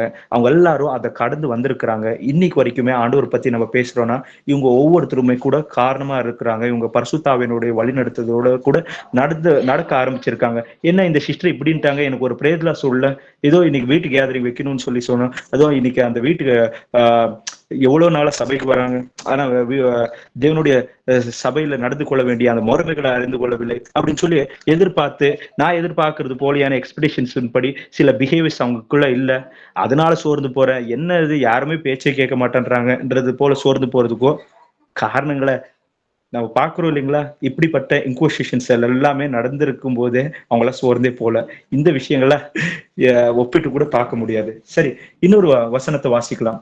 அப்போஸ்தலர் புத்தகம் 12வது அதிகாரம் 1வது வசனம். அக்காலத்திலே ஏரோது ராஜா சபையிலே சிலரை துன்பப்படுத்த தொடங்கி. ஆமென். அந்த காலத்துல ஏரோது ராஜா சபையில சில பேரை துன்பப்படுத்த அவன்ட்டு முயற்சி எடுத்தான். என்ன பண்ண அப்படின்னு சொல்லி கேட்டீங்கன்னா, அப்போஸ்தலனாகிய யோவானுடைய சகோதரனாகிய யாக்கோபை கத்தியினால் அவன் பட்டயத்தினால் கொன்று போட்டான் அப்படின்னு சொல்லி எழுதப்பட்டிருக்கும். என்னது? அப்போஸ்தலனாகிய யோவானுடைய சொந்த சகோதரன், கூட பிறந்த சகோதரனா இருக்கிற அவனுடைய அண்ணா யாக்கோப கொன்னுட்டாங்க. ஊழியத்தின் ஆரம்ப காலகட்டங்களிலேயே கொன்னுட்டாங்க. அப்படின்னா அவரோட விசுவாசத்து மேல இந்த விஷயம் எவ்வளவு பெரிய தாக்கத்தை உண்டு பண்ணி அவர் பின்மாற்றம் அடையும்படியாக இது ஒரு வீழ்ச்சியை உண்டு பண்ணுகிறது போல அதை நினைத்து கொண்டு சோர்ந்து போனாரா அப்படின்னு சொல்லி கேட்டா, ஆண்டவர் சொன்ன வசனங்கள் தான் நிறைவேறி இருக்கு. என் அண்ணா எனக்கு இன்னும் முன்னாடி வந்துட்டு ஆண்டவருடைய சமூகத்துல போய் சேர்ந்திருக்கான். அவன் இந்த உலகத்துல நல்ல ஒரு போராட்டத்தை போராடி இருக்கான். குறைந்த நாள் தான், ஆனாலும் ஆண்டவருக்கு நல்ல சாட்சியா இருந்து மரணம் வரைக்குமே ஆண்டவர் சாட்சி கொடுத்திருக்கான். ஒண்ணும் இல்ல, அண்ணா வந்துட்டு முன்னாடி போயிருக்கான், நான் பின்னாடி வரப்போறேன் அப்படின்றது போல அவர் வந்துட்டு விசுவாசத்துல உறுதியா நின்று இருக்கிறாரு இல்லைங்களா? அப்படி இருந்ததுனாலதான் ஏசப்பா தன்னுடைய வருகை குறித்தும் இந்த உலகத்துக்கு என்னெல்லாம் நடக்க போகுது அப்படின்ற அழிவை குறித்தும் வெளிப்படுத்தல் புத்தகம் என்கிறதையே அவர் மூலியமா தான் எழுத வைக்கிறார் இல்லைங்களா? அப்படின்னா விசுவாசம் என்கின்றது இந்த விஷயங்கள்னால தான் சோர்ந்து போச்சுன்றது காரணங்களை நிச்சயமா நம்மளால சொல்ல முடியுங்களா ஆண்டவருக்கு முன்னாடி காரணங்களை அப்படின்னு சொல்லி கேட்டீங்கன்னா கண்டிப்பா சொல்ல முடியாது. சரி, இன்னொரு வசனத்தையும் வாசிக்கலாம். அப்போஸ்தலர் 8வது அதிகாரம் 3வது வசனம். சவுல் வீடுகள் தோறும் நுழைந்து புருஷரையும் ஸ்திரீகளையும் இழுத்து கொண்டு போய் காவலில் போடுவித்து சபையை பாழாக்கி கொண்டிருந்தான். ஆமென். ஆமென். ஸ்தேஃபானுடைய மரணத்துக்கு அடுத்து என்ன நடந்துச்சு அப்படின்னு சொல்லி கேட்டீங்கன்னா, எருசலேம்ல இருக்கிற சபைக்கு மிகவும் துன்பம் நேரிட்டது. அந்த நிறைய அந்த பெர்சிக்யூஷன்ஸ் அப்படின்றது ஸ்டார்ட் ஆச்சு. அங்க இருக்கிறவங்களை துன்புறுத்த ஆரம்பிச்சாங்க. யார் ஸ்திரீகள் அப்படின்னு சொல்லி பார்க்க மாட்டேன்றாங்க, இல்லைன்னா வந்துட்டு பிள்ளைகள் அப்படின்னு சொல்லி பார்க்க மாட்டேன்றாங்க. எல்லாரையும் துன்படுத்த ஆரம்பிக்கிறாங்க. எங்க ஏசப்போட சீஷர்கள் இருக்கிறாங்க, தேடுங்க அப்படின்னு சொல்லி. இல்ல ஆண்டவரோட பிள்ளையா இருக்கிற நம்ம மேல கை வச்சிருவாங்களா அப்படின்னா கை வச்சிருக்காங்க. உள்ள போய் சிறையில போட்டிருக்காங்க, அடிச்சிருக்காங்க, துன்புறுத்தி இருக்காங்க. இதனாலெல்லாம் அங்க இருக்கிற மக்கள் வந்துட்டு மனம் சோர்ந்து போல அவங்களும் தன்னோட விசுவாசத்தை இத்தோட ஆண்டவரை வந்துட்டு மறுதளிச்சிடலாம், நம்மளுக்கு வேணாம், எதுக்காக நாம நம்ம லைஃப் ஆச்சு அப்படின்னு சொல்லி நல்ல ஒரு வாழ்க்கையை வாழலாம் புறஜாதிகள் போல, நாங்க ஏன் இவ்வளவு துன்பத்தையும் கஷ்டத்தையும் அனுபவிக்கணும் அப்படின்னு சொல்லி யாருமே நினைக்கல. விசுவாசம் இன்னும் கூட அதிகமா வந்துட்டு ஒவ்வொருத்தருக்குள்ளேயும் வளர்ந்துட்டே போச்சு இல்லாம அவங்க விசுவாசத்துல இருந்து சோர்ந்து போல அப்படின்றத நம்மளால வசனத்துல பார்க்க முடியும். இன்னொரு வசனத்தை வாசிங்க. அப்போஸ்தலர் 16வது அதிகாரம் 6-7. அவர்கள் பிரிகியா கலாத்தியா நாடுகளை கடந்து போன போது ஆசியாவிலே வசனத்தை சொல்லாதபடிக்கு பரிசுத்த ஆவியினாலே தடை பண்ணப்பட்டு மீசியா தேசம் மட்டும் வந்து பித்தினியா நாட்டுக்கு போக பிரயத்தனம் பண்ணினார்கள். ஆவியானவரோ அவர்களை போக ஒட்டாதிருந்தார். ஆமென். ஆமென். இந்த இடத்துல பாருங்களேன், ஆண்டவருடைய ஊழியத்தை செய்யறதுக்காக அப்போஸ்தலனாகிய பவுல் புறப்பட்டு போறாரு. புறப்பட்டு பவுலு சீலாவு புறப்பட்டு போகும்போது அந்த இடத்துல என்ன நடக்குது? ஆண்டவருடைய ஊழியத்துக்கு போயிருக்காங்க. பெத்தோனியாக்குள்ள போய் சுவிசேஷத்தை அறிவிக்கலாம் அப்படின்னு சொல்லி பார்த்தா, அங்க அறிவிக்கிறதுக்கு போகணும் அப்படின்னு சொன்னா எவ்வளவு நாள் பிரயாணம், எவ்வளவு முயற்சி. இப்போ நம்ம வந்துட்டு இங்கிருந்து ஒரு பெங்களூர்ல இருந்து கோயம்புத்தூருக்கு போறோம், இல்லைன்னா வந்துட்டு ஒரு திருநெல்வேலிக்கு போறோம் அப்படின்னு சொல்லி வச்சுக்கோங்களேன். ஒரு 24 hours ஜர்னி பண்ணி ஒரு இடத்துக்கு போறீங்க. அங்க போனதுக்கு அடுத்து அந்த இடத்துல சுவிசேஷ அறிவிக்க முடியாத அளவுக்கு சில விஷயங்கள்லாம் நடக்குது, சில சம்பவங்கள் எல்லாமே நடக்குதுன்னு வச்சுக்கோங்களேன். சரிப்பா, ஆண்டவருக்கு சித்தம் கிடையாது அப்படின்னு சொல்லி நீங்க வரும்போது விசுவாசத்துல இன்னும் வளர்ச்சி அடைஞ்சவங்களை போல இருப்பீங்களா, மனம் சோர்ந்து போனவங்களை போல இருப்பீங்களா? ஏதோ ஒரு காரணம் இருக்குப்பா, ஆண்டவர் ஏதோ ஒரு விஷயத்த சொல்ல வராரு அப்படின்றது போல நம்ம எடுத்துக்கிட்டோம்னா அதுதான் நல் மனசாட்சி. ஆண்டவர் எதோ சொல்ல வராரு, சரி ஆண்டவர்கிட்ட ஜபிச்சு பார்க்கலாம். 3 நாள் இவங்க பெத்தானிக்கு போகணும் அப்படின்னு சொன்னா அவங்க இருக்கிற இடத்துல இருந்து அப்படின்னா அந்தியோக்கியால இருந்து அவங்க புறப்பட்டு போகணும்னா ஒரு 3 நாள் 4 நாள் கடல் பிரயாணங்களை இல்ல நடப்பாதையின் பிரயாணங்களை அவங்க வந்துட்டு பண்ணியிருப்பாங்க. அப்படி நடந்து போயிருக்கும் போது இல்ல கடல் பிரயாணங்களை செய்யும் போது எவ்வளவு டயர்ட்னஸ், எவ்வளவு ஸ்ட்ரெஸ், எவ்வளவு இது இருக்கும். ஆனா போன விஷயங்களை வந்துட்டு அங்க செய்யவே முடியல அப்படின்னா அங்க கர்த்தர் தடை பண்ணினார் அப்படின்னு சொன்னா போக முடியல. அங்க அலைகளை எழுப்பி இருக்கலாம், அந்த இடத்துல வந்துட்டு யாரும் புதிய மனுஷர்கள் உள்ள போகாதபடிக்கு வேற விஷயங்கள் இல்லைன்னா வந்துட்டு வெதர் கண்டிஷன்ஸ் ஏதோ விஷயங்கள் நடந்திருக்கலாம். ஆனா போக முடியவில்லை அப்படின்னு சொல்லி ஆவியானவர் முடிச்சிருக்கிறாரு. ஆனா பார்த்த உடனே சோர்ந்து போல, மனசொடிஞ்சு போல, ஆண்டவரே உங்க ஊழியத்தை செய்யறதுக்காக தானப்பா நாங்க போயிட்டு இருக்கோம், இந்த மக்களுக்கு அறிவிக்கிறதுக்காக போயிட்டு இருக்கோம், என்னப்பா இப்படி இருக்கு அப்படின்னு சொல்லி மனம் சோர்ந்து போனாங்களா? சோர்ந்து போகவே இல்லை. மன உற்சாகத்தோட ஆண்டவர் கிட்ட கேட்க ஆரம்பிச்சாங்க. அன்னைக்கு ராத்திரி தரிசனத்துல ஏசப்பா பேசினாரு, மெக்கதோனியாக்கு போப்பா, பிலிப்புக்கு போப்பா அப்படின்னு சொல்லி ஏசப்பா அனுப்பி வைக்கிறாரு அந்த தரிசனத்தின் மூலியமா காமிச்சிட்டு இல்லைங்களா? அதனால இந்த 1 வீக் இப்படியே சும்மா வேஸ்டா போயிடுச்சு, இந்த 1 மந்த் சும்மா வேஸ்டா போயிடுச்சு, நடந்ததையே நினைச்சு நினைச்சு ஜபிக்கிறது விட்டுறது, நடந்ததையே நினைச்சு நினைச்சு அப்படியே வேத வசனத்தை வாசிக்கிறது விட்டுறது, என்ன லாபம் பாரு அவங்க எல்லாம் கேட்கறது போல ஆயிடுச்சு அப்படின்றது போல. அப்படிலாம் இருக்கக்கூடாது அப்படின்றதுக்கு இந்த வசனம் எல்லாம் நம்மளுக்கு ஒரு நல்ல எடுத்துக்காட்டு. இன்னொரு வசனத்தையும் வாசிக்கலாம். அப்போஸ்தலர் 16வது அதிகாரம் 22-24. அப்பொழுது ஜனங்கள் கூட்டம் கூடி அவர்களுக்கு விரோதமாய் எழும்பினார்கள்.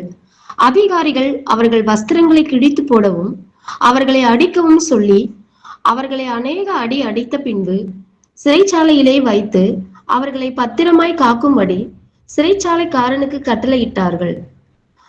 அவன் இப்படிப்பட்ட கட்டளையை பெற்று அவர்களை உட்காவலறையிலே அடைத்து அவர்கள் கால்களை தொழு மரத்தில் மாட்டி வைத்தான். ஆமென். ஆமென். இங்க பாருங்களேன், பிலிப்புல போய் அவங்க மெக்கதோனியால சுவிசேஷத்தை அறிவிச்சிட்டு இருக்கிறாங்க. நிறைய பேர் சுவிசேஷத்தை கேட்க ஆரம்பிக்கிறாங்க. சீஷர்களாகவும் அநேக பேர் மாறுறாங்க. ஒரு நாள் அங்க அந்த இடத்துல போயிட்டு இருக்கும்போது ஒரு மாட மந்திரத்தை செய்யற போல இருக்கிற ஒரு குறி சொல்ற ஒரு பொண்ணு, ஒரு பொம்பளை அவரை பார்த்துட்டு, இதா தேவனுடைய மனுஷர்கள் வந்துட்டு இருக்கிறாங்க பாரு, உங்களுக்கு நல்வழிகளை சொல்லி கொடுப்பாங்க அப்படின்றது போல் எப்போ பார்த்தாலும் இப்படியே சொல்லிட்டே இருக்கும்போது பவுல் பார்த்து அந்த அசுத்தாவை கட்டளிடுறாரு. அசுத்தாவை அவளை விட்டு போனதுக்கு அடுத்து அவளுக்கு குறி சொல்ற அந்த ஒரு அசுத்த வல்லமை இருக்கு இல்லைங்களா, அது எல்லாமே அவளை விட்டு போயிடுச்சு அந்த அசுத்தாவை. அதுக்கடுத்து அவள் தெளிந்த புத்தி உள்ளவளா இருக்கும்போது, ஐயோ எங்களுடைய ஆதாயம் எல்லாம் போயிடுச்சே, இனி இவ்வளவு குறி சொல்ல முடியாது அப்படின்னு சொல்லி அவளுடைய எஜமானர்கள் இருந்தாங்களே, ஓனர்ஸ், அவள் மூலியமா ஆதாயத்தை யாரெல்லாம் பெற்றுட்டு இருந்தாங்களோ அவங்களெல்லாம் கொண்டு போய் அதிபதிக்கு முன்னாடி போய் நிக்க வைக்கிறாங்க. ஏதோ நாங்க பின்படக்கூடாத சில மதங்களை உரிச்சு இவங்க போதிக்கிறாங்க, ஏதோ மத பரப்புறாங்க அப்படின்னு சொல்லி சொன்ன உடனே அங்க இருக்கிற எல்லா மக்களும் ஒண்ணு கூடி அவங்கள போட்டு அடிச்சு அவங்க ட்ரெஸ் எல்லாம் கிழிச்சு நிர்வாணம் பண்ணி திருப்பி அவங்கள எடுத்துட்டு போய் சிறையில போடுறாங்க. இவ்வளவு பெரிய அவமானத்தை சந்திச்சதுக்கு அடுத்து ஒரு மனுஷனால நிச்சயமா விசுவாசத்தோட இருக்க முடியுங்களா அப்படின்னு சொல்லி கேட்டீங்கன்னா நிச்சயமா இருக்க முடியும். எடுத்துக்கொள்ள வேண்டிய விதத்தின் பொறுத்து வசனத்தின் அடிப்படையில இயேசுப்பா சொன்னாரு, என் நாமத்தின் நிமித்தமாக நீங்க அதிபதிகளுக்கு முன்பதாகவும் அதிகாரங்களுக்கு முன்பதாகவும் நீங்க நிக்கப்படுவீங்க அப்படின்னு சொல்லி இயேசுப்பா சொன்ன வார்த்தை தான் நிறைவேறி இருக்கு அப்படின்னு சொல்லி வசனத்தை நம்ம வந்துட்டு பரிசுத்த ஆவியானவர் நம்மளுக்கு ஞாபகப்படுத்தும் போது, ஆமா ஆவியானவரே நீங்க சொன்னதன்படியா தான் எங்க வாழ்க்கையில நடந்திருக்கு அப்பா, இதுக்கு பிரதிபலன் உண்டு. நீங்க என்னன்னு சொல்லியிருக்கீங்க, நீங்க இப்படி என் நாமத்தின் நிமித்தமா உங்களுக்கு நடக்கும்போது நீங்க வந்துட்டு மகிழ்ந்து களி கூறுங்கள்ன்னு சொல்லியிருக்கீங்கன்னு சொல்லி, அதனாலதான் அவங்க சிறைச்சாலையில தேவ ஆவியானவர் அவங்களோட கூட பேசும்போது அவங்க ஆராதிக்கிறாங்க கர்த்தரை இல்லைங்களா. அப்படின்னா நம்ம வந்துட்டு வாழ்க்கையில சின்ன சின்ன காரியங்கள் எல்லாத்தையும் சொல்றோமே, அது எல்லாத்தையும் கண்டிப்பா ஒப்பிட்டு பார்க்கவே முடியாது. நம்ம வேலிட் ரீசன்ஸ் அப்படின்றது எதையும் எடுத்து நிச்சயமா காரணமா ஆண்டவருக்கு முன்னாடி காமிக்கவே முடியாது. இன்னொரு வசனத்தை வாசிக்கலாம். மார்க் 6வது அதிகாரம் 5-6. மார்க் 6வது அதிகாரம் 5-6. அங்கே அவர் சில நோயாளிகளின் மேல் கைகளை வைத்து அவர்களை குணமாக்கினதே அன்றி வேறொரு அற்புதமும் செய்யக்கூடாமல் அவர்களுடைய அவிசுவாசத்தை குறித்து ஆச்சரியப்பட்டு கிராமங்களிலே சுற்றி திரிந்து உபதேசம் பண்ணினார். அமேன். அமேன். ஏசுப்பா வந்துட்டு கலிலாயில போய் அங்க இருக்கிற அந்த மக்களுக்கு, ஏசுப்பா கலிலாயில தான் வந்துட்டு வளர்ந்தார் அப்படின்னு சொல்லி நம்ம பாக்குறோம் இல்லைங்களா. அந்த கலிலாயத்துக்குள்ள இருக்கிற மக்களுக்கு முன்னாடி ஏசுப்பா அநேக அற்புத அடையாளங்களை செய்யறாரு, சுவிசேஷத்தை அறிவிக்கிறாங்க. ஆனா அந்த மக்கள் வந்துட்டு அதெல்லாத்தையும் பார்த்து கூட அவங்க ஏசப்பாவை ஏத்துக்கவே இல்லை. அப்போ ஏசப்பா பார்த்து ஆச்சரியப்பட்டார் அப்படின்னு சொல்லி எழுதப்பட்டிருக்கும். ஆச்சரியப்பட்டார் அப்படின்னு சொன்னா எப்போ ஆச்சரியப்படுவோம், அவங்க நிச்சயமா ஏத்துப்பாங்கப்பா, இது எல்லாத்தையும் கேட்டு பார்த்து மனம் திரும்பிடுவாங்க அப்படின்ற ஒரு எக்ஸ்பெக்டேஷன் தான் ஏசப்பாக்குள்ளேயும் அப்படிப்பட்ட ஒரு எக்ஸ்பெக்டேஷன் வாஞ்ச இருந்துச்சு. என்ன பிரதர், ஏசப்பா யாரு, இருந்தவர் இருக்கிறவர் வருகிறவர் இல்லைங்களா, வர்த்தமானம் பூதம் பவிஷ்யத் காலம் அப்படின்னு சொல்லி எழுதப்பட்டிருக்குமே. ஏசப்பாக்கு வந்துட்டு எல்லாமே தெரியும். அவர் வந்துட்டு நடந்ததும் நடக்க போறதும் எல்லாமே தெரியும் பிரதர். அப்படி இருக்கும்போது ஏசப்பாக்கு தெரியாத அவங்க ஏத்துக்க மாட்டாங்க அப்படின்னு சொன்னா, அப்படி இருந்தா ஏன் போய் சுவிசேஷத்தை அறிவிப்பாரு? ஃபர்ஸ்ட் ஆஃப் ஆல் அவர் இந்த இடத்துல யாரா இருக்காருன்னா ஒரு மனுஷனா, சர்வசாதாரணமான ஒரு ஹியூமனா அந்த இடத்துல இருக்கிறதுனால கண்டிப்பா அவங்க ஏத்துப்பாங்க அப்படின்ற ஒரு விசுவாசத்தோடு தான் அந்த வேலையை செய்யறாரு, ஊழிய வேலையை. அவங்களுக்கு சுவிசேஷத்தை அறிவிக்கிறாங்க, அற்புத அடையாளங்களை செய்யறாங்க. ஆனா அவங்க ஏத்துக்கல அப்படின்னு சொல்லி பாக்குறோம். மனம் சோர்ந்து போனாரா? மனம் சோர்ந்து போலியே. சரி, நான் செய்ய வேண்டிய கடமை என்ன இருந்துச்சோ அதை நான் முடிச்சிருக்கேன் அப்படின்றது போலதான் தன்னுடைய உள்ளத்துக்குள்ள சொல்லியிருப்பாரு இல்லைங்களா. அது போலதான் நம்மளும் இருக்கணும். எதை பார்த்தும் மனம் சோர்ந்து போறதுக்கும் ஏதொன்றும் இல்லை. பிலிப்பியர் 2வது அதிகாரம் 25-27. மேலும் என் சகோதரனும் உடன் வேலையாலும் உடன் சேவகனும் உங்கள் ஸ்தானாபதியும் என் குறைச்சலுக்கு உதவி செய்தவனுமான எப்பாப்பிரோதீத்துவை உங்களிடத்தில் அனுப்ப வேண்டும் என்று எண்ணினேன்.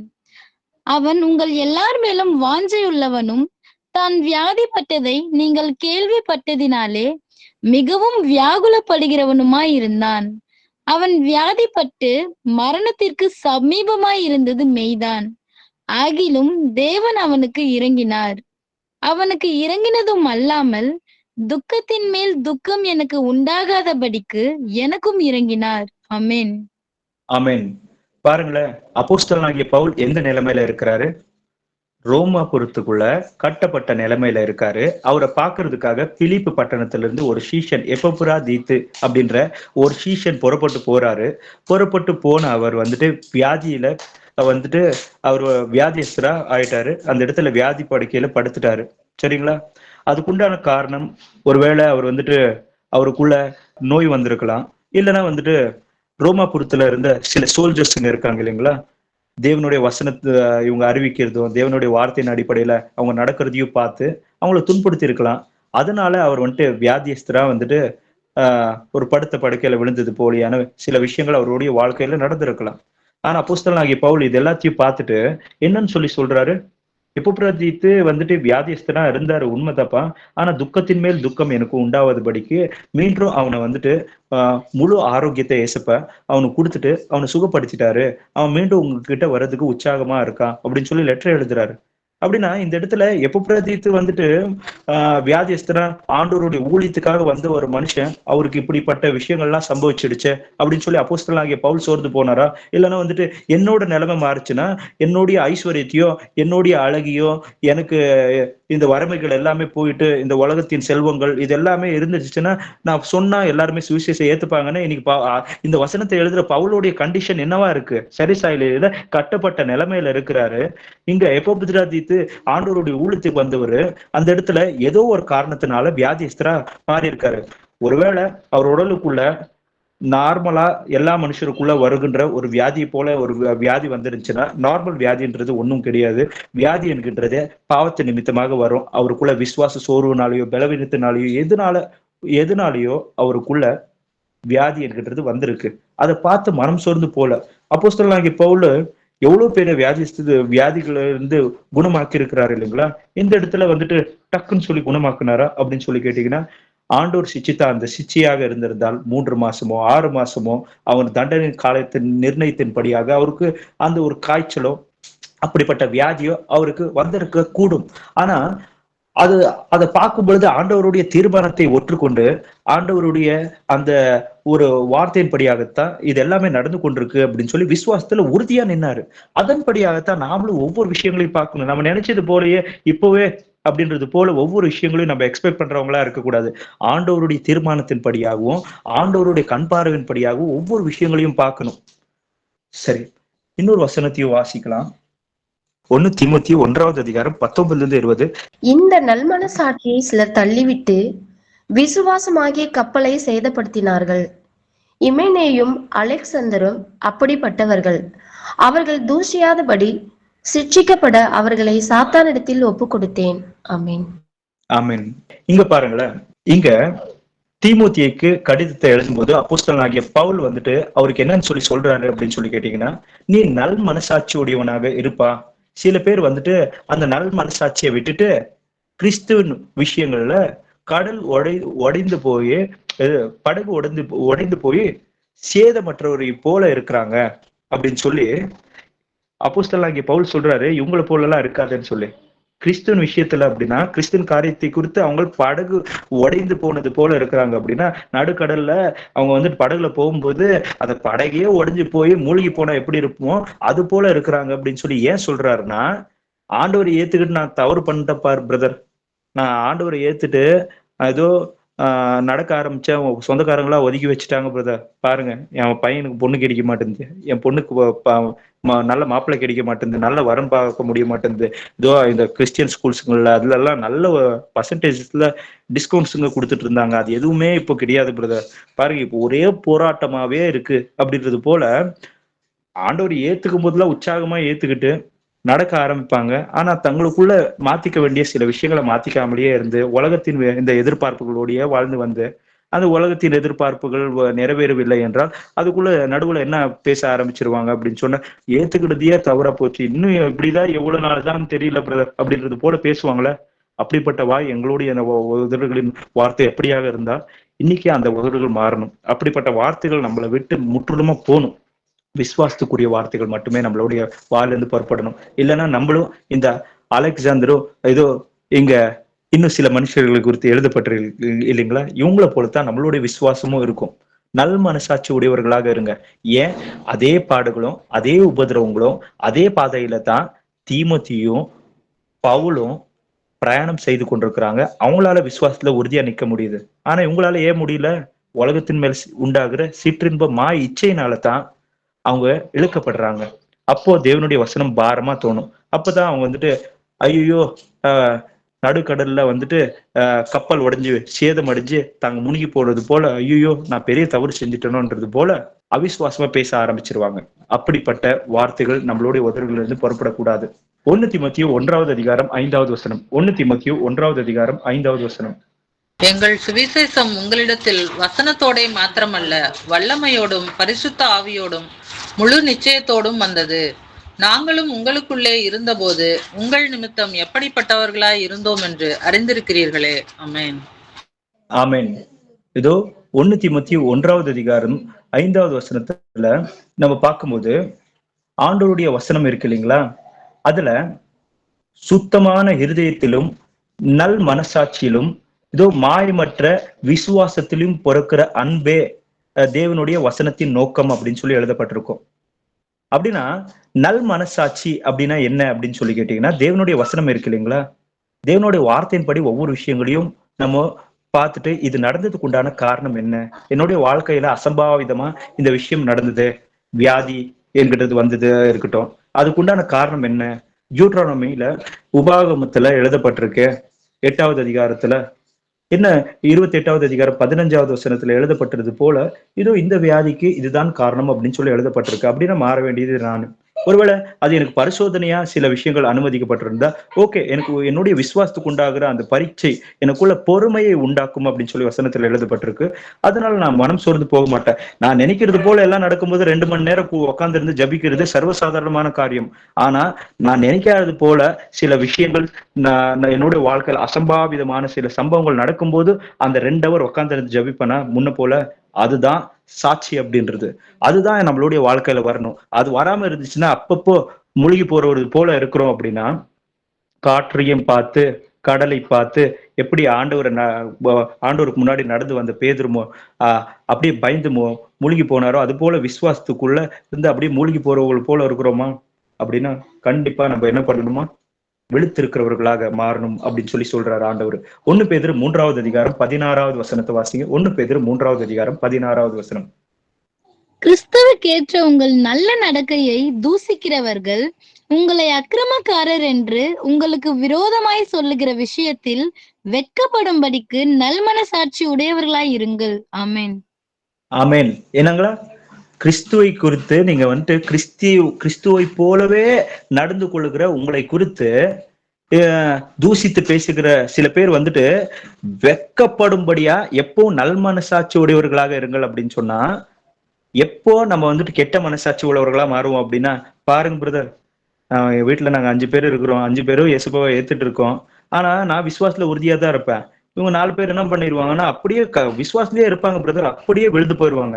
சும்மாங்காட்டி எதனா ஒரு சண்டை, சும்மாங்காட்டி எதனா ஒரு விஷயத்துல வந்துட்டு குறையா பேசுறது, பேச்சு விட்டுறது, இது போல எதனா ஒரு விஷயங்கள் பண்ணிடுவாங்களா.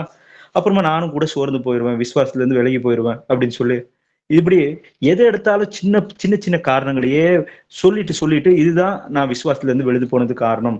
பாருங்க, என் கணவர் வந்துட்டு இன்னும் மனம் திரும்பல, என் பிள்ளை வந்துட்டு பாருங்க உலக ரீதியாவே நடந்துக்கிறா, அதனாலதான் பிரதர் மனம் சோர்ந்து போயிட்டு இருக்கேன், என் கண்ணீர் எல்லாம் ஆண்டவருக்கு முன்னாடி இருக்கு பிரதர் அப்படின்றது போல சொல்லிட்டு இருப்போம். அப்படின்னா நல் மனசாட்சி உடையவர்களாக இருங்கள் அப்படின்னு சொன்னா அந்த இடத்துல நம்ம அதை ஏற்றுக்கொள்ள வேண்டிய அந்த விதம் இருக்கு இல்லைங்களா, அதை குறித்து நம்ம வந்துட்டு நல் மனசாட்சி உடையவர்களாக இருந்தா தான் ஆண்டவருக்கு சாட்சி கொடுக்க முடியும். என்ன அப்படின்னு சொல்லி கேட்டீங்கன்னா, நீங்க ஒரு விஷயத்த செய்றீங்க, அது நீங்க எதிர்பார்க்காத விதத்துல நடக்காம அந்த விஷயத்துல ஒரு தோல்வியை சந்திக்கிறீங்கன்னு வச்சுக்கோங்க. தோல்விக்கு உண்டான காரணம் என்னுடைய கீழ்ப்படியாமை, ஆண்டவருக்கு சித்தமல்லாத சில இந்த காரியத்தை நான் செஞ்சேன் அப்படின்னு சொல்லி நீங்க வசனத்தின் அடிப்படையில அதை ஆராய்ந்து பார்த்தீங்கன்னா ஆண்டவர் உங்களுக்கு வெளிப்படுத்திடுவாரு. அப்ப நீங்க விசுவாசத்துல உறுதியா நிக்க முடியும், நீங்க ஜபிக்க முடியும், உச்சாம சுவிசேஷத்தை அறிவிக்க முடியும், எல்லாத்தையும் செய்ய முடியும். ஆனா நீங்க வந்துட்டு இப்போ மற்ற புறஜாதிகளை போலவே அவங்க என்னப்பா நீ ஆண்டவர் ஆண்டவர்னு சொல்லி ஒரு நாளைக்கு இல்லைன்னா 100 வாட்டி ஏசப்பா ஏசப்பான்ற உன் வாழ்க்கையிலேயே இப்படி ஆயிடுச்சு அப்படின்னு சொல்லி ஒரு புறஜாதியோ ஆண்டவர் அறியாதவங்களோ விசுவாசத்து குறைவுள்ளவர்களோ இவங்க வந்து சுத்தி பேசும்போது எங்க பாருங்க பிரதர், அவங்க முன்னாடியே சாட்சி இல்லாம போயிடுச்சு, நீ நான் சொல்லி அவங்கள கேட்கவா போறாங்க அப்படின்றது போல நினைச்சிட்டு போயிட்டோம் அப்படின்னா கெட்ட மனசாட்சி உள்ளவர்களாக இருப்போம். அதனாலதான் பாருங்களேன், உங்களை குறித்து தூசிக்கிறவர்களுக்கு முன்பதாக நீங்க நல் மனசாட்சி உடையவர்களாக இருங்க. நல் மனசாட்சி உடையவர்களாக இருந்தீங்கன்னா உங்க பிஹேவியர் சேஞ்ச் ஆகுது, உங்க விசுவாசம் குறைந்து போவாது, உங்களுடைய தெளிவு எப்பவும் அப்படியே தான் இருக்கும். ஆண்டவர் உங்க மத்தியில இருந்து எல்லா காரியங்களும் செய்வாங்க. பிசாசுடைய திட்டம் என்ன அப்படின்னு சொல்லி கேட்டீங்கன்னா, உங்க மனசாட்சி கெட்ட மனசாட்சியா மாறிடணும். கிடைக்கிற எல்லா இதுலயோ எதெல்லாம் பண்றீங்களோ அது எல்லாத்துலயும் ஒரு காரணத்தை பயன்படுத்தி ஏன் ஏசப்பா இப்படி அப்படின்னு சொல்லி சோர்ந்து போகணும் சின்ன சின்ன விஷயத்துக்கும். அதுதான் பிசாசுக்கு தேவை. அப்படி பேச ஆரம்பிச்சிட்டோம்னா நாங்க இருதயத்துல சோர்ந்து போகணும்னு அர்த்தம். அப்படின்னா சோர்ந்து போயிட்டோம்னா அந்த உற்சாகத்தை இழந்துட்டோம்னு சொல்லி அர்த்தம். அந்த உற்சாகத்தை இழந்துட்டோம்னா நான் ஆண்டவருக்கு சாட்சி கொடுக்க முடியாது. நம்ம மூலியமா கெட்ட சாட்சிகள் உருவாயிரும். கெட்ட சாட்சி அப்படின்னா அந்த வாய் தகாத வார்த்தைகளை பேச ஆரம்பிக்கும், அந்த கண் கர்த்தருக்கு பிடிக்காத காரியங்களை பார்க்க ஆரம்பிக்கும், அந்த இருதயம் கர்த்தருக்கு என்ன எப்பவும் ஆண்டவர்னு சொல்லி நடந்து எனக்கு என்ன லாபம் அதனால நான் வந்துட்டு ஃபர்ஸ்ட் இருந்தது போலயும் ஒரு மனுஷனை போல வாழ்ந்துக்க போறேன் அப்படின்றது போல பிசாசு பேச ஆரம்பிப்பான். இப்படி கடைசிக்கு என்ன ஆகும், நம்மளை சுத்தி பார்த்துட்டு இருந்த அந்த மக்களு கூட நான் வந்துட்டு இவங்க கூட இயேசுவை பின்பற்றிட்டு இருந்தாங்க, இன்னைக்கு பாரு புறஜாதி போல நடந்துட்டு இருக்கிறான், எல்லாரும் அவ்வளவுதான் அப்படின்னு சொல்லி அவங்க ஆண்டவரை ஏற்றுக்கொள்ளாததுக்கே ஒரு காரணமாவே நம்மளே மாறிடும். பிசாசுடைய திட்டம் அப்படியே நிறைவேறிடும். அதனாலதான் மிகவும் ஜாகிரதை உள்ளவர்களாக நம்ம இருக்கணும். பழைய தீர்க்கதரிசிகளை பாருங்களேன், நீங்க ஆதியாகமத்துல 37வது அதிகாரம் 28வது வசனத்தை வாசிக்காதீங்க. இங்க வசனங்களை வாசிக்கும் போது யோசேப்ப தன் சொந்த சகோதரர்கள் குழியில போட்டு அதுக்கடுத்து அவங்கள எகிப்துக்கு மீதியானியர்களை வித்து போட்டுருவாங்க. அந்த மீதியானியர்கள் எகிப்துக்கு போய் அவனை வித்துருவாங்க. சொந்த சகோதரர்களால வஞ்சிக்கப்பட்ட ஒரு மனுஷனால கர்த்தர் மேல எப்படி விசுவாசத்தோட இருக்க முடியும்? ஆண்டவருக்கு விரோதமா நான் எப்படி பாவத்தை செய்யட்டும்னு சொல்லி கேட்கிறாரு. அவருக்கு தெரியும் தங்களுடைய பூர்வீகர்களா இருந்த அந்த முன்பிதாக்கள் எப்படியான ஒரு வழிய அவங்க வந்துட்டு தேர்ந்தெடுத்து நடந்தாங்க, அந்த பிரயாணத்துல என்னெல்லாம் நடந்துச்சு அப்படின்றது யோசேப்புக்கு தெரியும். அது போலதான் என்னுடைய வாழ்க்கையிலும் இந்த ஒரு அசம்பாவிதமான ஒரு சம்பவம் நடந்திருக்கிறது. ஆனால் இதுக்கு ஒரு காரணம் இருக்கிறது என்கிறத மன தெளிவோடு விசுவாசித்து அவன் வந்துட்டு மன தைரியத்தோடு தனக்குள்ள இருக்கிற பரிசுத்தாவின் பலத்தோடு கூட உற்சாகமா நடக்க ஆரம்பிக்கிறாரு. தான் கேள்விப்பட்ட ஒவ்வொரு விஷயங்களும் சத்தியம்தான் சொல்லி சோர்ந்து போகவே இல்லை. அது போலத்தான் நம்மளுடைய விசுவாசமும் இருக்கணும். யாக்கோபை பார்க்கிறோம், ஆதியாகமம் 34வது அதிகாரம் 1-2வது வசனத்துல நீங்க கவனிச்சு பார்க்கும்போது யாக்கோபு லாபான் கிட்ட இருந்து அந்த காரான்ல இருந்து புறப்பட்டு கானான் தேசத்துக்கு வராரு. கானான் தேசத்துக்கு வந்த உடனே அந்த ஷேக்கம் என்ற அந்த ஊருக்குள்ள வந்த உடனே அங்க ஷேக்கம் என்றவன் என்ன பண்றான், யாக்கோபுடைய மகளை தீனாள் என்கிற மகளை கற்பழிச்சுட்டு மகளை எனக்கு கட்டி வை அப்படின்னு சொல்லி கேட்பான். பசங்க இதை கேள்விப்பட்ட உடனே அவனுடைய பசங்களாம் போய் அவங்களுக்கு நீங்க விருத்த சேதத்தை செஞ்சுக்கிட்டாதான் நான் வந்து கல்யாணம் பண்ணிக்கிறேன் அப்படின்னு நான் கல்யாணம் பண்ணி கொடுப்போம் எங்க பொண்ணு அப்படின்னு சொல்லி சொல்லுவாங்க. எல்லா விருத்த சேதத்தை செஞ்சுப்பாங்க.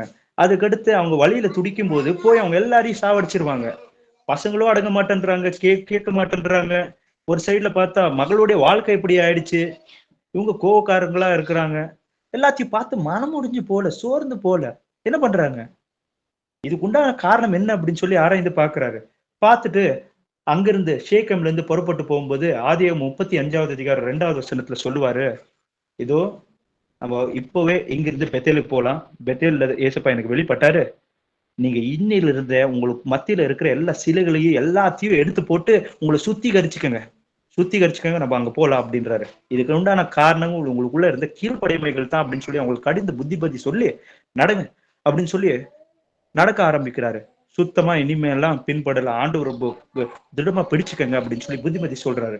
இதுக்கு உண்டான காரணங்கள் என்ன அப்படின்னு சொல்லி அறிந்து கொண்டு அப்படியே யோசுவா பார்க்கும்போது 7வது அதிகாரத்துல ஜோஷுவா சாப்டர்ல 7th சாப்டர்ல நீங்க பார்க்கும்போது அங்க இடத்துல ஆகான் அப்படின்ற ஒரு மனுஷன் இருப்பான். கர்த்தருக்கு எந்த ஒரு பொருள் எல்லாம் எடுக்கக்கூடாது அப்படின்னு சொல்லியிருப்பாங்களோ, அந்த எரிகோவுக்கு போனதுக்கு அடுத்து அந்த மதில ஏசப்பா வந்துட்டு 7 முறை அவங்க சுத்ததுக்கு அடுத்து அந்த மதில் தானாகவே விழுந்து போகும். உள்ள போறாங்க, எல்லாரையும் சங்கரிக்கிறாங்க. ஆனா அங்க இருக்கிற எந்த பொருளையும் தனக்காகன்னு சொல்லி சொந்தமா எடுத்துக்க கூடாதுன்னு சொல்லி ஏசப்பா சொல்லியிருப்பாங்க. அது தீட்டுப்பட்டது அப்படின்னு சொல்லி அதை விட்டுறணும் அப்படின்னு சொல்லி சொல்லியிருப்பாரு.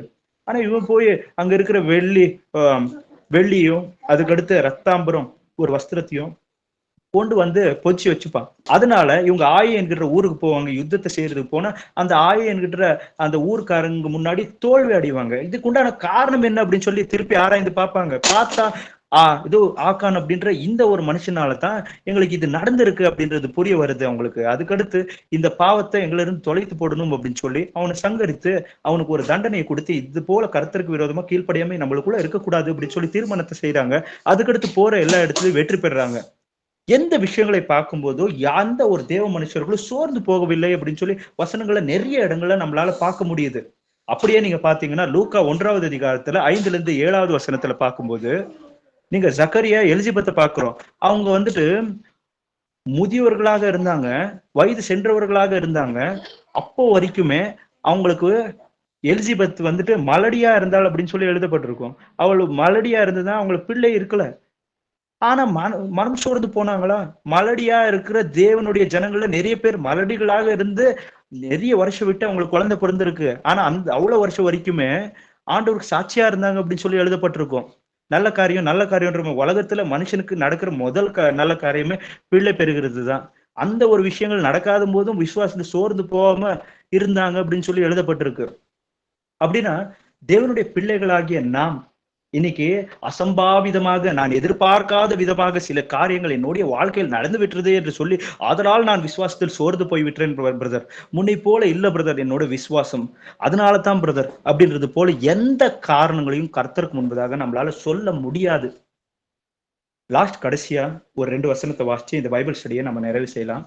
வெளிப்படுத்தல் 2வது அதிகாரம் 12லிருந்து 13. பெர்கமு சபையின் தூதனுக்கு நீ எழுத வேண்டியது என்னவெனில், இருபுறமும் கருக்குள்ள பட்டயத்தை உடையவர் சொல்லுகிறதாவது, உன் கிரியைகளையும் சாத்தானுடைய சிங்காசனம் இருக்கிற இடத்தில் நீ குடியிருக்கிறதையும் நீ என் நாமத்தை பற்றி கொண்டிருக்கிறதையும் சாத்தான் குடிக்கொண்டிருக்கிற இடத்திலே உங்களுக்குள்ளே எனக்கு உண்மையுள்ள சாட்சியான அந்திப்பா என்பவன் கொல்லப்பட்ட நாட்களிலும் என்னை பற்றும் விசுவாசத்தை நீ மறுதலியாமல் இருந்ததையும் அறிந்திருக்கிறேன். ஆமேன். ஆமேன். என்னங்களா? பெருகமா அப்படின்ற ஆசியால இருந்த சபைகள்ல ஒரு சபை, ஒரு ஊர் சபை பெருகமா என்கின்ற ஊர்ல இருக்கிற ஒரு சபையில ஒரு சீஷர் இருக்கிறாரு, அந்திப்பு அப்படின்றவரு. அவர் வந்துட்டு கர்த்தருக்கு சாட்சியா இருந்தவர், விசுவாசமா இருக்கிறவர், நிறைய பேருக்கு வந்துட்டு முன்மாதிரியா நடக்கிற ஒரு சகோதரர். அவருடைய வாழ்க்கையில் என்ன ஆச்சு அப்படின்னு சொல்லி கேட்டீங்கன்னா ஒரு பெரிய இழப்பு. என்ன அப்படின்னு சொல்லி கேட்டீங்கன்னா அவருக்கு கர்த்தருடைய நாமத்தின் நிமித்தமாக அவருக்கு மரணம் நேரிட்டது. அதுக்கடுத்து பெருகம சபையில இருக்கிறவங்க சோர்ந்து போனாங்களா அப்படின்னு சொல்லி கேட்டீங்கன்னா என்னுடைய உண்மையான சாட்சியாகிய அந்தியப்ப மரிக்கும் போது கூட நீங்க உங்க விசுவாசத்தை விட்டு சோர்ந்து போல. ஆமா, இதோ அவர் வந்து ஆண்டவர்கிட்ட இருக்கிறாரு, அவருடைய பிரயாணத்தை அவர் நன்றாகவே முடிச்சிருக்காரு, அப்படிப்பட்ட விசுவாசம் கொண்டவர்களாக நாங்க இருக்கணும், அந்த குடும்பத்தை நான் பொறுப்பெடுத்துக்கிறேன் அப்படின்றது போல சபை அந்த பொறுப்பை எடுத்து அவங்கள பலப்படுத்திட்டு கர்த்தருடைய ராஜ்யத்துக்காக காத்து கொண்டிருந்து இந்த உலகத்துல நல்ல ஒரு போராட்டத்தை போராடி இருக்காங்க பெருகம் சபை, இல்லைங்களா? இதை பார்த்து ஏசப்பா என்ன பண்றாங்க, அவங்கள வந்துட்டு அப்ரிஷியேட் பண்றாங்க. இப்படி இருக்கிறீங்களா இந்த நிலைமையிலையும், இது எனக்கு மிகவும் பிடிச்சிருக்குப்பா அப்படின்னு சொல்லி சொல்றாரு. இது போலத்தான் நம்ம இருக்கணும். இப்படிப்பட்ட மரண செய்திகளும் மரண விஷயங்களும் தங்களுடைய உடன் சகோதரர்களுக்கு நடக்கும்போது கூட யாருமே சோர்ந்து போல. வீட்டுல நல்ல காரியம் இல்ல, நான் எதிர்பார்த்த விஷயங்கள் இல்ல, அவங்க இப்படி கேட்டுட்டாங்க, இவங்களா இப்படி பேசுறது போல ஆயிடுச்சு பிரதர் அப்படின்றது போல எதிர்பார்ப்புகள். முதலாவதாக லௌகீக துக்கம் மரணத்தை பிறப்பிக்கும் அப்படின்னு சொல்லி வசனத்துல எழுதப்பட்டிருக்கு. அதனால லௌகீக துக்கம் அவருடைய பிள்ளைகளாகிய நம்மளுக்குள்ள இருக்கக்கூடாது. கடைசியா ஒரு வசனத்தை வாசிங்க, இந்த பைபிள் ஸ்டடியை நிறைவு செய்யலாம். 1 கொரிந்தியர் 4வது அதிகாரம் 10லிருந்து 13. நாங்கள் கிறிஸ்துவின் நிமித்தம் பைத்தியக்காரர், நீங்கள் கிறிஸ்துவில் புத்திசாலிகள். நாங்கள் பலவீனர், நீங்கள் பலவான்கள். நீங்கள் கனவான்கள், நாங்கள் கனவீனர். இந்நேரம் வரைக்கும் பசியுள்ளவர்களும் தாகமுள்ளவர்களும் நிர்வாணிகளும் புட்டுண்டவர்களும் தங்க இடமில்லாதவர்களுமாய் இருக்கிறோம். எங்கள் கைகளினாலே வேலை செய்து பாடுபடுகிறோம், வையப்பட்டு ஆசிர்வதிக்கிறோம், துன்பப்பட்டு சகிக்கிறோம், தூஷிக்கப்பட்டு வேண்டிக் கொள்ளுகிறோம். இந்நாள் வரைக்கும் உலகத்தின் குப்பையை போலவும் எல்லாரும் துடைத்து போடுகிற அழுக்கை போலவும் ஆனோம். ஆமேன். ஆமேன். பாத்தீங்களா, இந்த இடத்துல அப்போஸ்தலனாகிய பவுல் தன்னுடைய நிலைமை குறித்து எழுதுறாரு. எழுதும்போது கர்த்தருடைய நாமத்தின் நிமித்தம் இந்த பாடுகள் என்னுடைய வாழ்க்கையில் இந்த நாள் வரைக்கும், இந்த நேரம் வரைக்கும் நான் அனுபவித்துக் கொண்டிருக்கிறேன் அப்படின்னு சொல்றாரு. அதை வந்துட்டு கௌரவமா எழுதுறாரு.